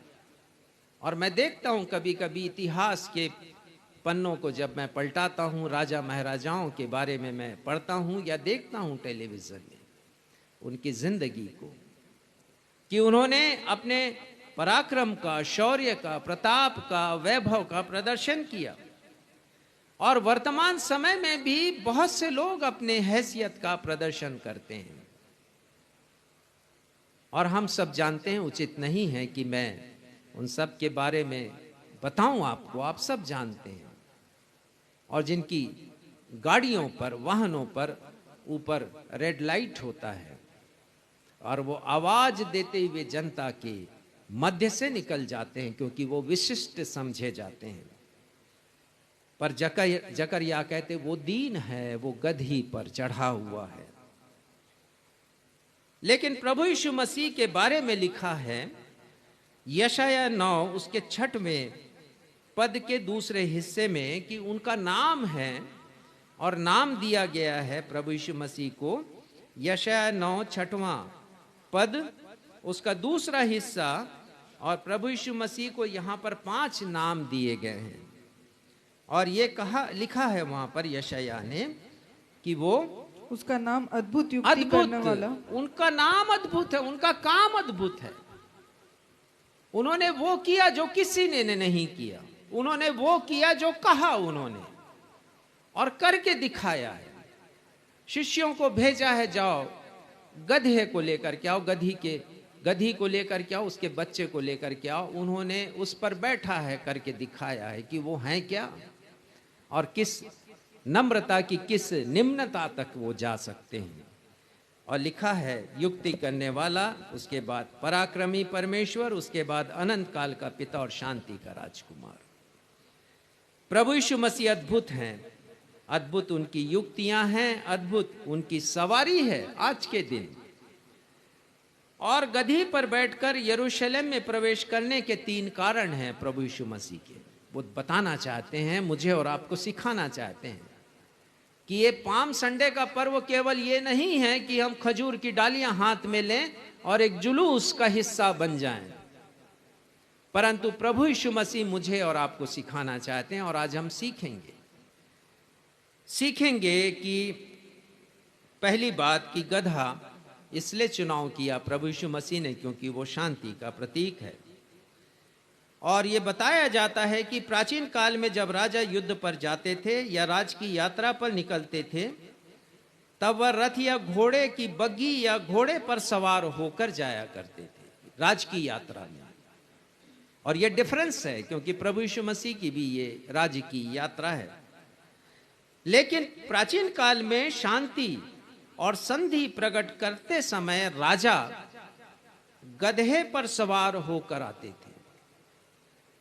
और प्रभु यीशु मसीह इस संसार में कोई युद्ध लड़ने के लिए नहीं आए, ना युद्ध जीतने के लिए आए। यूहन्ना 3:17 में लिखा है, परमेश्वर ने अपने पुत्र को इस संसार में इसलिए नहीं भेजा कि दंड कि वो लोगों को दंडित करे, दंड की आज्ञा दे, पापी लोगों को दंड की आज्ञा दे, परंतु इसलिए भेजा कि लोग उसके द्वारा उद्धार को प्राप्त करें। तो प्रभु यीशु मसीह युद्ध लड़ने के लिए नहीं आए। मत्ती 12:19 में लिखा है, वह न झगड़ा करेगा और न धूम मचाएगा। नम्र बन करके आए, दीन बन करके आए, झगड़ा नहीं करते थे, किसी से वाद विवाद प्रभु यीशु मसीह ने नहीं किया, अशांति का माहौल उन्होंने कभी उत्पन्न नहीं किया। और 18वें पद में लिखा है कि वो तो मेरा सेवक है, और ऐसा सेवक जो नम्र है, दीन है। तो प्रभु यीशु मसीह शांति का दूत बनकर आए हैं, और इसलिए गदही से उत्तम सवारी कुछ और नहीं हो सकती थी, क्योंकि गदही स्वयं शांति का प्रतीक है। और प्रभु यीशु मसीह का लक्ष्य था पतित मानव का मेल कराना परमेश्वर से, जो कि बड़ा असंभव काम था। हिंदी में शब्द मेल आया है, लेकिन आप अंग्रेजी की बाइबल में देखें तो उसके लिए पीस आया है, शांति, अर्थात अशांत मनुष्य का संबंध उस परमेश्वर से जो कि शांत हैं कैसे हो जाए। तो शांति स्थापित किया प्रभु यीशु मसीह ने मनुष्य और परमेश्वर के मध्य में। और इसका उल्लेख हमें मिलता है इफिसियों 2:14 में, जहां पर लिखा है कि प्रभु यीशु मसीह ही हमारा मेल है। और मेल के लिए अंग्रेजी बाइबल में जो शब्द आया है वो है पीस।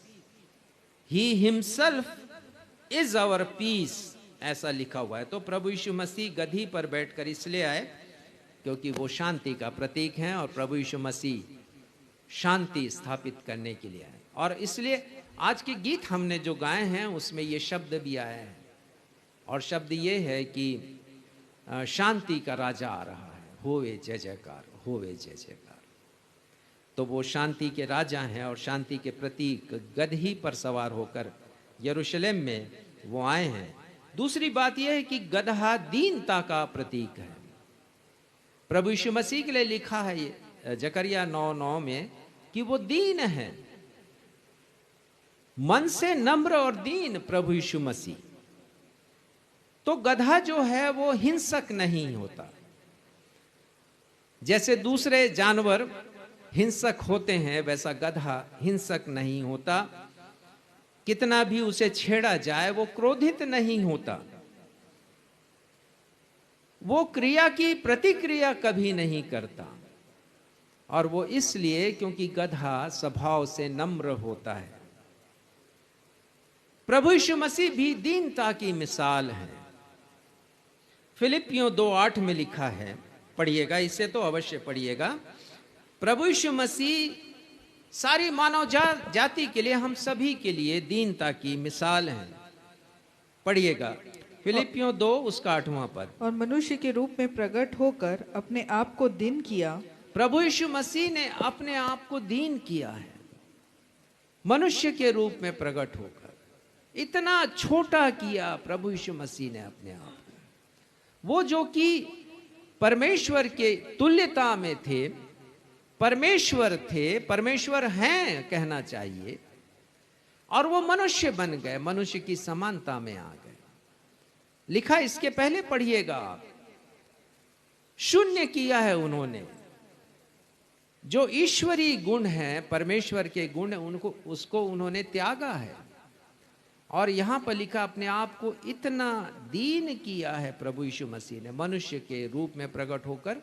और आगे लिखते हैं कि मृत्यु, हां क्रूस की मृत्यु भी उन्होंने सह ली है। प्रभु यीशु मसीह ने दीनता का परिचय दिया है। एक पद निकालिएगा, यशायाह 50 उसका 6वां पद, और देखिए कि जब क्रूस पर यीशु मसीह, या उसके पहले जब यीशु मसीह को दुख देना प्रारंभ हुआ है, गतसमनी बाग के पश्चात, पकड़वाए जाने के पश्चात, तो दुखों का पहाड़ टूटा है प्रभु यीशु मसीह के ऊपर, मेरे और आपके पापों के कारण, कि क्षमा मिल जाए किसी रीति से मानव जाति को, और वो परमेश्वर के पास पहुंच जाए। देखिए क्या लिखा है यशायाह 50:6 में, मैंने मारने वालों को अपनी पीठ और गलमोच नोचने वालों की ओर अपनी गाल किए। हाँ देखिए, मारने वालों की ओर प्रभु यीशु मसीह ने अपनी पीठ कर ली है। क्योंकि जब पिलातुस की अदालत में लाया गया है तो सैनिकों ने दुर्व्यवहार किया यीशु मसीह के साथ। आरोप था कि ये यहूदियों का राजा है, तो लिखा है किरमिजी बागा उन्हें पहनाया गया। हम इसके बारे में और भी आने वाले दिनों में सीखेंगे। और प्रभु यीशु मसीह की आंखों पर पट्टियां बांधी गई, सिर पर कांटों का ताज रखा गया, और थप्पड़ मारे जाते थे, और पूछा जाता था, परमेश्वर का पुत्र है तो बता दे किसने थप्पड़ मारा। और यहां पर यशायाह भविष्यद्वक्ता लिख रहे हैं कि मैंने मारने वालों की ओर अपनी पीठ की है, और उसके बाद गलमोच नोचने वालों की तरफ अपने गाल किए हैं। गलमोच अर्थात बाल, जो चेहरे के बाल हैं, जिसको दाढ़ी हम कहते हैं, मूंछ कहते हैं, और लोगों ने खींचा है उसको। यह है प्रभु यीशु मसीह की दीनता। और जिस प्रकार एक गधा होता है, क्रिया की प्रतिक्रिया नहीं करता, वो हिंसक नहीं होता, प्रभु यीशु मसीह ने ऐसा स्वभाव उनके सामने प्रस्तुत नहीं किया। यदि चाहते तो कर सकते थे, लेकिन मानवीय शरीर में उन्होंने इन दुखों को सहा है। पहला पतरस 2:23 में लिखा है, वो गाली सुनकर गाली नहीं देता था। प्रभु यीशु मसीह की दीनता का ये दूसरा प्रतीक है। और तीसरी बात, प्रभु यीशु मसीह ने क्यों चुनाव किया है? क्योंकि गधा सेवा का प्रतीक है, सेवा का प्रतीक है। वो हर समय उपलब्ध होता है। यद्यपि आज के जमाने में हमारे इलाके में तो गधे नहीं पाले जाते, लेकिन एक ऐसा समय था पुराने समय जबकि हर परिवार में गधा रखा जाता था कामकाज के लिए। और ऐसा बताया जाता, उसके बारे में कुछ बातें मैंने पढ़ी हैं, और उसके बारे में ऐसा कहा जाता कि 24/7 अर्थात 24 घंटे 7 दिन वो सेवा के लिए उपस्थित होता है। चाहे जब उसको ले जाओ सेवा करने के लिए, रात को 2 बजे, 3 बजे, 4 बजे, हमेशा वो उपलब्ध है सेवा करने के लिए। गधा सेवा का प्रतीक है, वो कभी बहाने नहीं बनाता है। आपने कहा है यदि उठ तो वो उठ जाएगा। सामान यदि उसके ऊपर कोई वस्तु लाद दी जाए वो सह लेगा उसके वजन को, कभी प्रदर्शित नहीं करता कि वो थका हुआ है। और बाइबल तो उसके बारे में प्रशंसा करती, हम देखेंगे, पर पहले कुछ और उसकी खासियत को देख लें। स्वभाव से वो संतोषी होता है, बहुत संतोषी होता है। जितना दे दिया खाने के लिए खा लिया, वो संतोष कर लिया। ऐसा कहा जाता है कि गर्मी के समय गधा मोटा हो जाता है, और उसका कारण ये है कि जब वो मैदान में घास चरता है और गर्मी के समय तो सूखी घास होती, पीछे पलट कर देखता है तो वो सोचता है कि मैंने बहुत कुछ खा लिया। इतना संतोष उसको, और उस संतोष का परिणाम यह है कि कहा जाता है कि गर्मी में वो मोटा हो जाता है, क्योंकि संतोष उसे बना देता है मोटा। और यहां संतोष नहीं होने के कारण अनेक समस्याएं हैं मनुष्य को। प्रभु यीशु मसीह ने ऐसे ही चुनाव नहीं किया गधे का, उसकी अनेक विशेषताएं हैं, जिसमें से एक ये है कि वो बहुत संतोषी होता है, वो धैर्यवान और सहनशील होता है। ये तीसरा गुण है उसका, वो धैर्यवान होता है, सहनशील होता है, बहुत धीरज रखता है वो, क्योंकि वो क्रोधित नहीं होता, वो हिंसक नहीं है। ये भी कहा जाता है कि वो इतना सहनशील होता है कि यदि उसके पांव के नीचे 4 ईंटें रख दी जाएं और उसके ऊपर वजन चढ़ाया जाए तो वो तब तक सह सकता है वजन को जब तक वो ईंटें ना टूट जाएं। मुझे इसकी सत्यता पर उतना यकीन नहीं, लेकिन कहा जाता है उसके बारे में, और ये प्रमाणित करता है कि वो बहुत सहनशील होता है। और चौथा उसका गुण है कि वो बहुत सहायतामंद होता है, सहायता करता है। एक वैज्ञानिक शोध के अनुसार रेगिस्तान में यदि गधों का कोई झुंड है और कोई गधा उनसे अलग हो गया है और वो सहायता के लिए पुकार रहा है, चींपो चींपो कर रहा है, तो 10 मील दूर तक उसकी आवाज को सुनने की क्षमता इनकी होती है, क्योंकि ये सहायता करने वाला जीव है। प्रभु यीशु मसीह ने ऐसे ही नहीं चुना है गधे को, और गधे पर सवार होकर वो यरूशलेम में आए हैं बताने के लिए कि ये प्रभु यीशु मसीह के गुण हैं, जिसे वो बता रहे हैं, लोगों को सिखा रहे हैं। हमारे लिए सीखने की कितनी बातें हैं, कितनी बातों को हम सीख सकते हैं। हम सेवा करना सीख सकते हैं गधे से। यद्यपि कोई गधा कहलाना नहीं चाहता, कोई नहीं चाहता कि वो मूर्ख कहलाया जाए। गधा शब्द अपमानजनक शब्द समझा जाता है, लेकिन हम समझ सकते हैं परमेश्वर के वचन में लिखा है कि परमेश्वर ने जगत के मूर्खों को चुन लिया है। भले कोई मुझे गधा कहे, I am happy to hear, क्योंकि उसकी विशेषताएं मुझे मालूम है, और मेरे उद्धारकर्ता प्रभु यीशु मसीह ने, मेरे जीवन के स्वामी ने हजारों पशुओं में से केवल उसे चुना है कि वो उनकी सवारी बन सके। वो दीनता का प्रतीक है, वो सेवा का प्रतीक है, और गधा जो है वो शांति का प्रतीक है। और बाइबल में तो गधे की तारीफ की गई है। आप एक पद निकालिएगा, यशाया 1 अध्याय और उसका 3 पद। यशाया 1 अध्याय 3 पद देखिए, कितनी प्रशंसा की गई है गधे की यहाँ पर। बैल तो अपने मालिक को और गधा अपने स्वामी की चरनी को पहचानता है। गधा अपने स्वामी की चरनी को पहचानता है। इतनी ऊंची उसकी याददाश्त होती है, और वैज्ञानिक शोध के अनुसार यदि गधे को उसके मालिक से जुदा कर दिया जाए और मालिक की चरनी से, और 25 साल वो यदि किसी और स्थान में रहे और उसको छोड़ा जाए तो वो मालिक के घर पहुंचेगा। एक वैज्ञानिक शोध है। और परमेश्वर का वचन तुलना कर रहा है मनुष्यों की और गधे की। पढ़िएगा आगे क्या लिखा है। परंतु इज़राइल मुझे नहीं जानता, इज़राइल मुझे नहीं जानता, मेरे लोग, मेरी निज प्रजा मुझे नहीं पहचानती। क्या ये सच हमारे लिए भी नहीं है कि बहुत बार हम संसार को ज्यादा पहचान जाते हैं बनिस्बत अपने परमेश्वर के, भूल जाते हैं उसे। बनना चाहिए गधा मुझे और आपको, श्रेष्ठ बतलाया गया है उसे इंसानों से, उन इंसानों से जो परमेश्वर को भूल जाते हैं। तो प्रभु यीशु मसीह ने इन गुणों का प्रदर्शन किया है। मत्ती 20:28 में पढ़ा गया भी, और हमने सुना यीशु कहते हैं मैं सेवा लेने के लिए नहीं, सेवा करने के लिए आया हूं।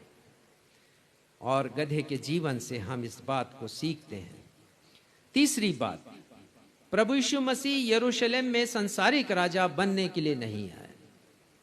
प्रभु यीशु मसीह सांसारिक राजा बनने के लिए नहीं आए, विश्व सम्राट बनने के लिए नहीं आए, परंतु हृदय सम्राट बनने के लिए आए। और यही हमारा आज का विषय भी है कि प्रभु यीशु मसीह ने संसार पर नहीं परंतु मानव हृदय पर राज करने के लिए यरूशलेम में प्रवेश किया। मानव हृदय पर राज करने के लिए प्रभु यीशु मसीह इस दुनिया में आए। The Lord Jesus Christ did not come in Jerusalem to rule over the world, but the human heart. उस दिन हजारों की भीड़ ने प्रभु यीशु मसीह को राजा बनाना चाहा है। और कुछ विद्वान, बाइबल के विद्वान कहते हैं लाखों की भीड़ थी यरूशलेम में, और ये भीड़ हो जाया करती थी फसह पर्व के समय में, और फसह पर्व का समय था। और अनेक देशों में यहूदी लोग रहा करते थे, और वो तो आते ही थे, परंतु पूरे यहूदिया से गांव गांव से लोग इकट्ठे हुआ करते थे। और मत्ती 21 उसके 9वें पद में लिखा है कि जो भीड़ प्रभु यीशु मसीह के आगे आगे जाती और जो भीड़ उनके पीछे पीछे चली आती थी, पुकार पुकार कर कहती थी, होशाना, धन्य है वह जो प्रभु के नाम में आता है, आकाश में होशाना। प्रभु यीशु मसीह को वे लोग राजा बनाना चाहते थे, इसलिए नारे लगा रहे थे। दाऊद की संतान उन्हें कहा जा रहा था कि दाऊद की जो राजगद्दी है उस पर वो आसीन हो जाएं। जिस पर कई भ्रष्ट राजा हुए वो आसीन हुए, और अब वो समय गया और एक ऐसे राजा के लिए समय आ गया है, यीशु के लिए समय आ गया कि वो राजा के सिंहासन पर बैठ जाएं। लूका 19 पर आ जाएं हम, और उसके 38 पद को पढ़ेंगे। देखिए लोग जो नारा लगा रहे थे उनमें से एक नारा क्या था। धन्य है वह राजा जो प्रभु के नाम से आता है, स्वर्ग में शांति और आकाश मंडल में महिमा हो। लिखा है धन्य है वह राजा जो प्रभु के नाम से आता है। तो मैं आपको अभी यहां पर यह बतलाना चाह रहा हूं 3 बातों के द्वारा कि प्रभु यीशु मसीह सांसारिक राजा बनने के लिए नहीं आया, वो मेरे और आपके हृदय पर राज करने के लिए आया। ये यीशु का उद्देश्य था, यद्यपि लोगों का उद्देश्य कुछ और था। तो लोगों की पहली बात जो मैं बताना चाह रहा हूं वो ये है कि लोगों की ख्वाहिश थी, ये दिली ख्वाहिश थी, और खासकर जो साधारण लोग थे, हम पढ़ेंगे और लोगों के भी बारे में कि कैसे लोगों की भीड़ वहां पर थी। तो उनकी ख्वाहिश थी, दिली इच्छा थी उनकी कि यीशु उनके देश का शासन संभाले। और यहां पर लोग नारा लगा रहे हैं, अभी हमने सुन लिया लूका 19:38 में, धन्य है वह राजा जो प्रभु के नाम से आता है। अब 37 पद पढ़िएगा उसके अंतिम हिस्से को, जहां लिखा है वे आनंदित होकर बड़े शब्द से परमेश्वर की स्तुति कर रहे थे। तो ये लोग स्तुति कर रहे हैं और कह रहे हैं धन्य है वह राजा, यीशु को राजा वो बना रहे हैं, उसकी घोषणा कर रहे हैं कि वो हमारा राजा है। तो लोगों ने प्रभु यीशु मसीह के द्वारा किए गए सामर्थ के आश्चर्य कर्मों को देखा था। लोगों ने देखा था सामर्थ के कामों के कारण वो लोग आनंदित हैं और बड़े शब्द से परमेश्वर की स्तुति वो लोग कर रहे थे, क्योंकि लोगों ने देखा था कि यीशु ने जन्म के नेत्रहीनों को दृष्टि प्रदान किया था, जो असंभव कार्य था, जन्म के अंधों को। और लोगों ने देखा था कि प्रभु यीशु मसीह ने कुष्ठ पीड़ितों को चंगा किया था, जो कि असाध्य बीमारी से ग्रसित थे। और लोगों ने यह भी देखा था कि प्रभु यीशु मसीह ने दुष्टात्मा ग्रसित लोगों को छुटकारा प्रदान किया था। लोग साक्षात गवाह थे इस बात के कि प्रभु यीशु मसीह ने बहरों को, गूंगों को, लंगड़ों को, लूलों को चंगा किया था। और शिष्य चूंकि वहां पर थे और इस बात के वो गवाह थे कि यीशु ने पानी पर चलकर उन्हें दिखलाया था, और इस बात के भी गवाह थे कि यीशु ने अपनी सामर्थ को प्रकृति पर प्रकट किया था, जब उन्होंने आंधी को डांटा था, लहरों को शांत किया था। और इस बात के भी गवाह थे वहां पर उस भीड़ में, 5000 लोगों की भीड़ में जो शामिल थे। प्रभु यीशु मसीह ने एक पद निकालिएगा, यूहन्ना 6 और 15। प्रभु यीशु मसीह ने 5 रोटी और 2 मछली से 5000 लोगों को तृप्त किया था। और जब ये आश्चर्य कर्म किया था तो लोग प्रभु यीशु मसीह को राजा बनाना चाह रहे थे, और इसीलिए वो यहां पर नारे लगा रहे हैं। उनका उद्देश्य था कि यीशु राजा बन जाए उनका और उनके देश का शासन संभाले। पढ़िएगा 15वां पद, यूहन्ना 6 उसका 15वां पद। यीशु यह जानकर कि वह मुझे राजा बनाने के लिए पकड़ना चाहते हैं। तो यीशु को पकड़ना चाह रहे थे। कब पकड़ना चाह रहे थे? जब यीशु मसीह ने एक बहुत बड़ा आश्चर्य कर्म किया कि 5 रोटी 2 मछली से 5000 लोगों को तृप्त किया प्रभु यीशु मसीह ने। और सबसे बढ़ करके हम आते हैं इसी में, आप 12वां अध्याय निकाल लीजिए, यूहन्ना 12 अध्याय और 9वां पद पढ़िएगा। 12 अध्याय और 9वां पद। जब यहूदियों की बड़ी भीड़ जान गई कि वह वहाँ है, तो वे न केवल यीशु के कारण आए, परंतु इसलिए भी कि लाजर को देखें। लाजर को देखें। 4 दिन के मृत लाजर को प्रभु यीशु मसीह ने चंगाई प्रदान की थी। चंगाई नहीं बोलना चाहिए, जीवन प्रदान किया, फिर से जीवित किया प्रभु यीशु मसीह। तो लाजर भी वहां पर था और लोगों की भीड़ थी लाजर को देखने के लिए, वे लोग वहां पर उपस्थित थे। तो लोगों ने जब ये सारी संभावनाएं देखी प्रभु यीशु मसीह में, तो उन्होंने सोचा यही उपयुक्त व्यक्ति है, वही उचित है हमारे लिए, वही योग्य है, वही काबिल है जो हमारा राजा बन सकता है। और उन्हें रोम के सम्राट कैसर की दमनकारी शासन से मुक्ति प्रदान कर सकता है और हिंसा से उन्हें मुक्त कर सकता है। तो यीशु मसीह में वो संभावना देख रहे थे और इसलिए उन्हें राजा बनाना चाहते थे। और वो ये सोचते थे कि यदि प्रभु यीशु मसीह ने कैसर को परास्त कर दिया, जो उस समय विश्व सम्राट था, आधे विश्व पर उसका शासन था, तो वो ये सोचते थे कि यहूदियों का शासन विश्व में स्थापित हो जाएगा। और आज हमने पढ़ लिया भजन संहिता 145, तो वो कनेक्ट करते थे पुराने नियम को कि कैसे हम पूरे विश्व पर शासन करेंगे। भजन संहिता 145 उसके 10वें पद में लिखा है, हे यहोवा तेरी सारी सृष्टि तेरा धन्यवाद करेगी। कब करेगी? जब तेरा साम्राज्य पूरे पृथ्वी पर आएगा। तो वो इन सारे संदर्भों को लेते थे। और भजन संहिता 24 और उसके कुछ पदों को मैंने पढ़ा, हे फाटकों अपने सिर ऊंचे करो, हे सनातन के द्वारों ऊंचे हो जाओ, क्योंकि प्रतापी राजा प्रवेश करेगा।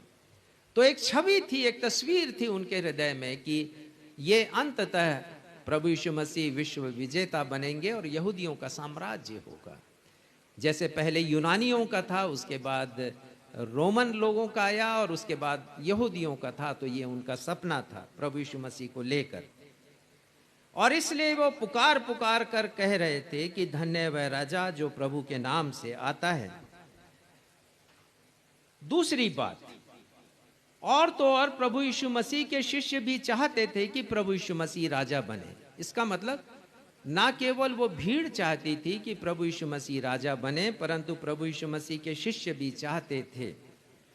मत्ती 16:21, और यहां पर हम पढ़ते हैं मत्ती 16 और 21 में कि प्रभु यीशु मसीह ने ये प्रकट किया शिष्यों के सामने कि वो यरूशलेम जाएंगे और वहां पर वो मारे जाएंगे। मृत्यु की प्रथम घोषणा उन्होंने की है। तो जब प्रभु यीशु मसीह इस बात की घोषणा करते हैं तब क्या प्रतिक्रिया होती है शिष्यों के मध्य में? 22वां पद पढ़िएगा, मत्ती 16 और उसका 22वां पद। इस पर पतरस उसे अलग ले जाकर झिड़कने लगा कि हे प्रभु, परमेश्वर न करे, तुझ पर ऐसा कभी ना होगा। हाँ, वो झिड़क रहा है प्रभु यीशु मसीह को और वो कह रहा है प्रभु कैसी बातें कर रहे हैं आप? हमें तो आपसे बहुत सी अपेक्षाएं हैं, उम्मीदें हैं हमारी आपको लेकर, और अभी आपकी उम्र क्या हुई? अभी आप मरने मारने की बात क्यों कर रहे हैं? अभी आपको जिंदा रहना है। और वो झिड़क रहा है, डांट रहा है प्रभु यीशु मसीह को। ऐसी बात अभी की तो की, आगे मत करना। इसलिए क्योंकि पतरस सबसे उम्रदराज व्यक्ति थे उनके शिष्यों में, सबसे ज्यादा अनुभवी थे, और इसलिए अपने उस अधिकार का प्रयोग कर यीशु को वो डांट रहे हैं। पर यीशु ने क्या कहा है? 23वां पद पढ़िएगा। उसने फिर कर पतरस से कहा, हे शैतान, मेरे सामने से दूर हो। हे शैतान, मेरे सामने से दूर हो जा।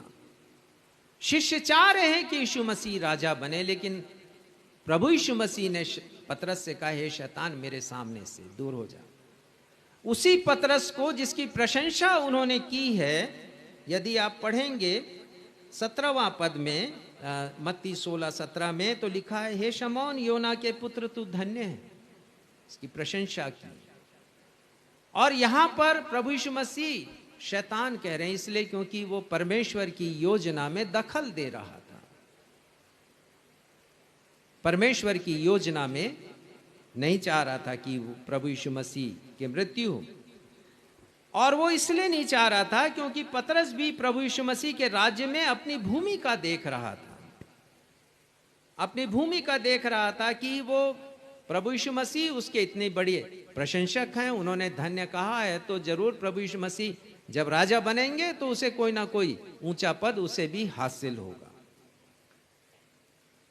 दूसरी घटना हम देखते हैं कि प्रभु यीशु मसीह अपने मृत्यु की चर्चा कर रहे हैं। मत्ती 20वां अध्याय निकाल लीजिए।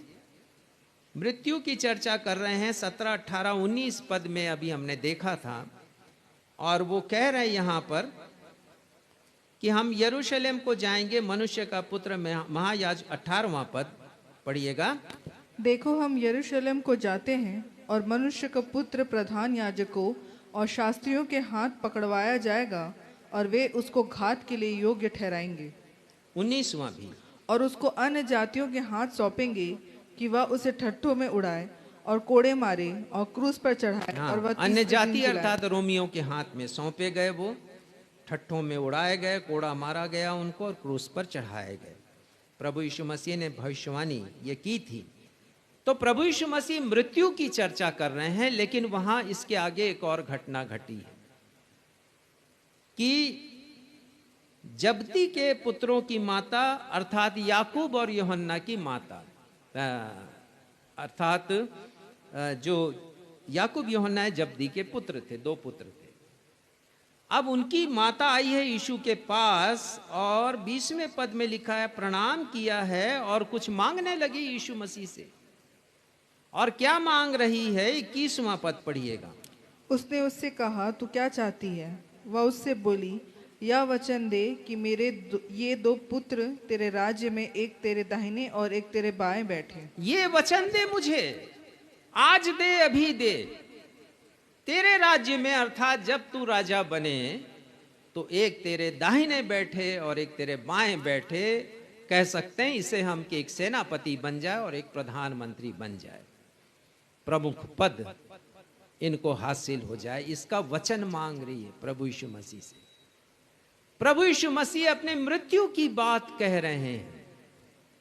तो ना सिर्फ साधारण लोग चाहते थे कि यीशु राजा बने, परंतु प्रभु यीशु मसीह के शिष्य भी चाहते थे। और तीसरा, उन पर ये अभियोग लगाया गया था, ये चार्ज लगाया गया था, ये इल्जाम लगाया गया था कि ये यहूदियों का राजा है। पिलातुस की अदालत में देखिए, प्रभु यीशु मसीह पर 2 जगह अभियोग लगाए गए। किसी न किसी रीति से इसे खत्म करना है। मैंने पहले ही आपको बताया कि महायाजक ने कहा था, सनहेद्रिन की सभा में, कोर्ट में कहा था, जहां पर यीशु मसीह प्रस्तुत किए गए थे, यह कहा था कि इसने ईश निंदा किया है और व्यवस्था के अनुसार पत्थरवाह के योग्य था, जैसा स्तिफनुस के ऊपर पत्थरवाह किया गया। लेकिन ये महायाजक कोई ऐसे व्यक्ति नहीं थे जिनके मन में दया हो या प्रेम हो। वो बहुत ही कुटिल लोग थे यीशु के समय। महायाजक, उनसे ऐसी अपेक्षा नहीं थी। उन्होंने प्रभु यीशु मसीह को पिलातुस की अदालत में भी घसीटा है और उन पर आरोप लगाया गया है कि ये कहता है कि मैं यहूदियों का राजा हूं। और आपको स्मरण होगा, प्रभु यीशु मसीह के क्रूस के ऊपर एक तख्ती लगाई गई थी और उसमें लिखा था यहूदियों का राजा। इसके बारे में हम आगे भी चर्चा करेंगे। तो प्रभु यीशु मसीह पर 2 जगह इल्जाम लगाए गए, महायाजक की अदालत में ईश निंदा का और पिलातुस की अदालत में कि यह यहूदियों का राजा है। तो ये एक बहुत बड़ा देशद्रोह था। अपने आप को यहूदियों का राजा घोषित करना अपने आप में एक बड़ा देशद्रोह था और ये हत्या के लायक था। क्षमा करेंगे, ये वध करने के लायक था क्रूस पर। और इसलिए दंड दिया पिलातुस ने प्रभु यीशु मसीह को कि क्रूस पर वो चढ़ाया जाए। तो यदि हम पिलातुस की अदालत पर आ जाएं तो हम देखेंगे यूहन्ना 18 उसका 33 पद निकाल लीजिए और वहां पर लिखा है 18 अध्याय और उसका 33 पद। तब पिलातुस, यहाँ पर पिलातुस का प्रश्न है प्रभु यीशु मसीह से, पढ़िएगा। तब पिलातुस फिर किले के भीतर गया और यीशु को बुलाकर उससे पूछा, क्या तू यहूदियों का राजा है? यीशु ने उत्तर दिया, वो यीशु से पूछ रहे हैं क्या तू यहूदियों का राजा है। तो प्रभु यीशु मसीह का उत्तर पढ़िएगा 36वें पद में। यीशु ने उत्तर दिया, क्या तू यह बात अपनी ओर से कहता है या दूसरे ने मेरे विषय में तुझसे यह कहा है? 36। यीशु ने उत्तर दिया, मेरा राज्य इस संसार का नहीं। प्रभु यीशु मसीह कह रहे हैं मेरा राज्य इस संसार का नहीं है। प्रभु यीशु मसीह का उत्तर, उन पर आरोप ये लगाए गए। तो प्रभु यीशु मसीह ने पद के लोभ को, सिंहासन के लोभ को, सत्ता पाने के लोभ को ठुकरा दिया है। शैतान ने भी प्रभु यीशु मसीह के सामने यही ऑफर रखा था। यदि आप पढ़ें मत्ती 4:8, आप जानेंगे 7वें पद में कि शैतान और इब्लीस, जिसे नाम दिया गया, प्रभु यीशु मसीह को बहुत ऊंचे पर्वत पर ले गया। सारे संसार का वैभव उसने दिखाया प्रभु यीशु मसीह को, सब कुछ ऐश्वर्य दिखाया और कहा झुककर मुझे प्रणाम करे तो ये सब कुछ मैं तुझे दे दूंगा। तो ये ऑफर था शैतान की तरफ से प्रभु यीशु मसीह को, सत्ता का ऑफर। परंतु प्रभु यीशु मसीह ने ये सब कुछ ठुकरा दिया, क्योंकि उन्हें अपना प्राण मेरे और आपके पापों की क्षमा के लिए क्रूस पर बलिदान करना था। अंतिम बात हम देखेंगे और संदेश को समाप्त करूंगा कि प्रभु यीशु मसीह ने यरूशलेम में प्रवेश तो किया 1990 वर्ष पूर्व, लेकिन प्रभु यीशु मसीह फिर से आने वाले हैं। 1990 वर्ष पूर्व यरूशलेम में प्रवेश किया, लेकिन अब वो सियोन से आएंगे। सियोन अर्थात स्वर्गीय यरूशलेम, वो यरूशलेम जो स्वर्ग में है, और यरूशलेम का वो मंदिर जो स्वर्ग में है और उसे सिय्योन कहा गया है। और प्रभु यीशु मसीह अब गधी पर सवार नहीं है। प्रकाशित वाक्य 19 अध्याय निकाल लीजिए, उसका 11वां पद पढ़िएगा। फिर मैंने स्वर्ग को खुला हुआ देखा और देखता हूँ कि एक श्वेत घोड़ा है और उस पर एक सवार है। और वो सवार कोई दूसरा नहीं है, प्रभु यीशु मसीह है। क्योंकि आगे उनके बारे में लिखा है कि 16वें पद में कि वो राजाओं का राजा और प्रभुओं का प्रभु है। जो उसका सवार है वो श्वेत घोड़े पर सवार है, प्रभु यीशु मसीह।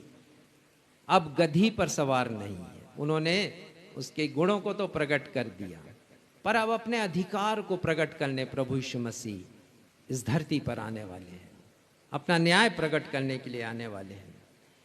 प्रकाशित वाक्य 1 अध्याय के 7वें पद में यूहन्ना पतमुस टापू में हैं और वो वर्णन करते हैं प्रभु यीशु मसीह के दूसरे आगमन के विषय में। और क्या कहते हैं, पढ़िएगा। पहला अध्याय प्रकाशित वाक्य 7वां पद। देखो वह बादलों के साथ आने वाला है और हर एक आंखें उसे देखेगी। हर एक आंख उसे देखेगी। ये प्रभु यीशु मसीह का दूसरा आगमन, श्वेत घोड़े के ऊपर सवार होकर आएंगे। मत्ती 25:31 में लिखा है, जब मनुष्य का पुत्र अपनी महिमा में आएगा और सब स्वर्गदूत उसके साथ आएंगे तो वो अपनी महिमा के सिंहासन पर विराजमान होगा। ये प्रभु यीशु मसीह का असली रूप है, महाराजा के रूप में असली रूप है, महिमा के सिंहासन पर विराजमान। यहां प्रकाशित वाक्य में हम पढ़ते श्वेत घोड़े पर वो आसीन है, प्रभु यीशु मसीह। और प्रकाशित वाक्य पहले अध्याय के 13, 14, 15, 16, 17 पद में यूहन्ना दर्शन करते हैं प्रभु यीशु मसीह का और लिखते हैं कि जब मैंने दर्शन किया, देखा मैंने प्रभु यीशु मसीह को, तो मुर्दा सा गिर पड़ा, बेहोश हो गए पतरस, और प्रभु यीशु मसीह ने उन्हें उठाया है और कहते हैं कि देख मैं युगानुयुग जीवित हूं। मैं मृत था लेकिन अब मैं जीवित हूं, युगानुयुग मैं जीवित हूं। प्रश्न यह है कि क्या हम उस जय जयकार करने वाली भीड़ में शामिल होंगे या शामिल हैं आज, या उस भीड़ में शामिल होंगे जो स्वर्ग में है। और प्रकाशित वाक्य 7वें अध्याय में वर्णन है कि वहां पर भी एक खजूर का रविवार मनाया जाता है या दिन मनाया जाता है या समय है वहां पर, और वहां पर भी लोगों के हाथों में खजूर की डालियां हैं। 7वां अध्याय 9वां पद पढ़िएगा। इसके बाद मैंने दृष्टि की और देखा हर एक जाति और कुल और लोग और भाषा में से एक ऐसी बड़ी भीड़ जिसे कोई गिन नहीं सकता था, श्वेत वस्त्र पहने और अपने हाथों में खजूर की डालियां लिए हुए सिंहासन के सामने और मेमने के सामने खड़ी। सिंहासन के सामने भी एक भीड़ है। एक भीड़ आज से 2000 लगभग 2000 वर्ष पूर्व, कहा जाए 1990 वर्ष पूर्व यरूशलेम में थी एक भीड़, और एक भीड़ वहां पर भी है परमेश्वर के सिंहासन के सामने, और उनके हाथ में खजूर की डालियां हैं। श्वेत वस्त्र उन्होंने पहन रखा है। तो क्या मैं और आप उस भीड़ में शामिल होना चाहते हैं? क्या मैं और आप भी शामिल होना चाहते हैं? और यदि शामिल होना चाहते हैं तो उसकी भी एक दशा है, उसके लिए भी एक आवश्यक बात है। पढ़िएगा 13वां पद। प्राचीन ने पूछा है वहां पर, ये लोग कौन हैं जिन्होंने श्वेत वस्त्र धारण किया है? तो 14वां पद पढ़िएगा। मैंने उससे कहा, हे स्वामी, तू ही जानता है। उसने मुझसे कहा, ये वे हैं जो उस महाक्लेश में से निकल कर आए हैं। इन्होंने अपने अपने वस्त्र मेमने के लहू में धोकर श्वेत किए। हाँ, यूहन्ना कहते हैं आप ही बताइए, आप ही जानते हैं। और उस प्राचीन ने कहा है ये वो लोग हैं जो बड़े क्लेश को सह करके यहाँ पर पहुंचे हैं और जिन्होंने अपने वस्त्र को मेमने के लहू में धोकर श्वेत किया है। क्या हमने अपने पापों की क्षमा प्राप्त की है? क्या प्रभु यीशु मसीह के उस महान बलिदान के द्वारा जिसे उन्होंने क्रूस पर किया, अपने रक्त को बहाया, हमें, मुझे और आपको क्या पापों की क्षमा मिली है? और यदि ऐसा है तो मैं और आप भी उस भीड़ में शामिल होंगे। और ये बड़ा अद्भुत है, ये प्रभु यीशु मसीह का रक्त। मैं आपसे पूछूंगा कि रक्त का रंग क्या है, तो आप बोलेंगे लाल। और फिर मैं पूछूंगा यदि आपके श्वेत वस्त्रों में या कहीं पर लग जाए तो क्या उसका दाग रहेगा या नहीं रहेगा? तो आप कहेंगे अवश्य रहेगा। तो वैज्ञानिक लोग भी खोज करते हैं, जो क्रिमिनल सेवा में है, क्राइम ब्यूरो में है, ऐसे लोग अपराधी का पता लगाने के लिए। और वस्त्रों में भी यदि खून के दाग हैं तो पता लगा लेते हैं कि किसने हत्या की है। तो रक्त अपनी छाप छोड़ता है और रक्त पुकारता है, परमेश्वर के वचन में आया है। हाबिल का रक्त आज भी पुकारता है। तो ये रक्त अपना दाग छोड़ता है, लेकिन प्रभु यीशु मसीह का रक्त ऐसा है कि हमारे पाप के रंग चाहे कितने भी गहरे क्यों ना हो, प्रभु यीशु मसीह के रक्त में वो श्वेत हो जाते हैं। यशाया 1 उसके 18वें पद में लिखा है, आओ हम आपस में वाद विवाद करें, तुम्हारे पाप चाहे किसी भी रंग के क्यों ना हो, लाल हो, अर्गवानी हो, परमेश्वर कहते हैं मैं उन्हें हिम के समान श्वेत कर दूंगा। और ये होता है आश्चर्य कर्म तब जब हम प्रभु यीशु मसीह के पास आते हैं। तो आज अवसर है हमारे लिए कि इस पाम संडे पर हम इस बात का संकल्प करें कि हम उस भीड़ में शामिल होंगे जो स्वर्ग में है, और ऐसे लोगों के में शामिल होंगे जिनके हाथ में खजूर की डालियां हैं। आज के इस वचन के द्वारा परमेश्वर पिता आप सबों को अपनी आशीषों से परिपूर्ण करे। आइए हम सब मिलकर के फिर से उस गीत को गाएं जिसके शब्द हैं, सियोन से राजा आ रहा, मन को सुधार लो। उसके अंतिम पद को हम गाएंगे, मसीह को राजा माने जो, वो साथ उसके जाएगा। जी हाँ प्यारे भाइयों और बहनों, सियोन से अर्थात स्वर्गीय यरूशलेम से हमारे प्रभु यीशु मसीह आ रहे हैं। और ये गीत मुझे और आपको चुनौती देता है कि हम अपने मन को सुधार लें, अपने जीवन को सुधार लें।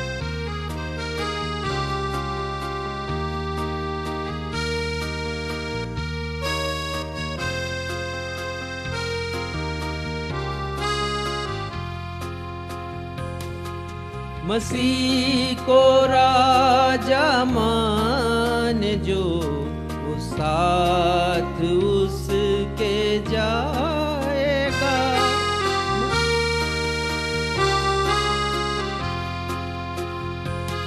मसीह को राजा मान जो, वो साथ उसके जाएगा।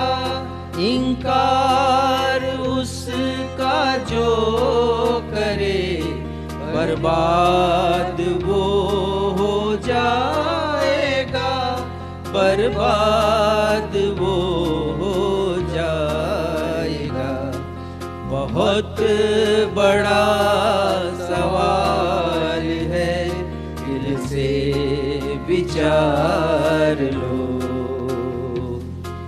बहुत बड़ा सवाल है, दिल से विचार लो। तुम अपने राजा के लिए जीवन संवार लो। तुम अपने राजा के लिए जीवन सवार लो। सियोन से राजा आ रहा, मन को सुधार लो, मन को सुधार लो, मन को सुधार लो।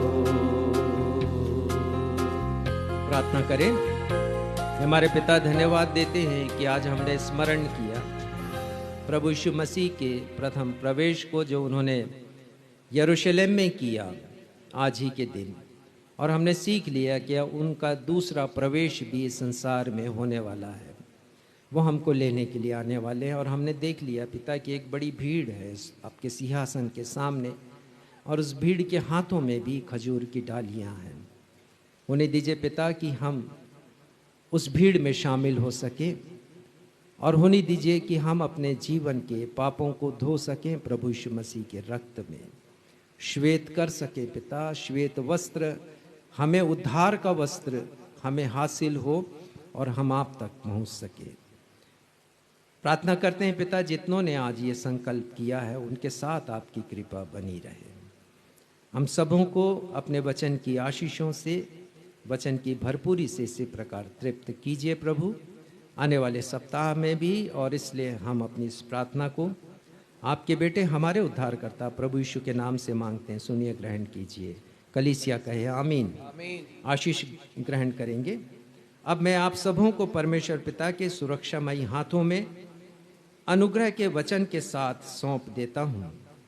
ये वचन आपके आत्मिक जीवन की उन्नति, परमेश्वर पिता के चुने हुए लोगों के साथ उत्तराधिकार पाने में सहभागी बना सकता है। आशीष ग्रहण करें। उसी अद्वैत परमेश्वर पिता का प्रेम, उद्धारकर्ता प्रभु यीशु मसीह का अनुग्रह और शांतिदायक पवित्र आत्मा की सहभागिता आप सभी प्रियजनों के साथ युगान युग होती रहे। हम सब कहें आमीन।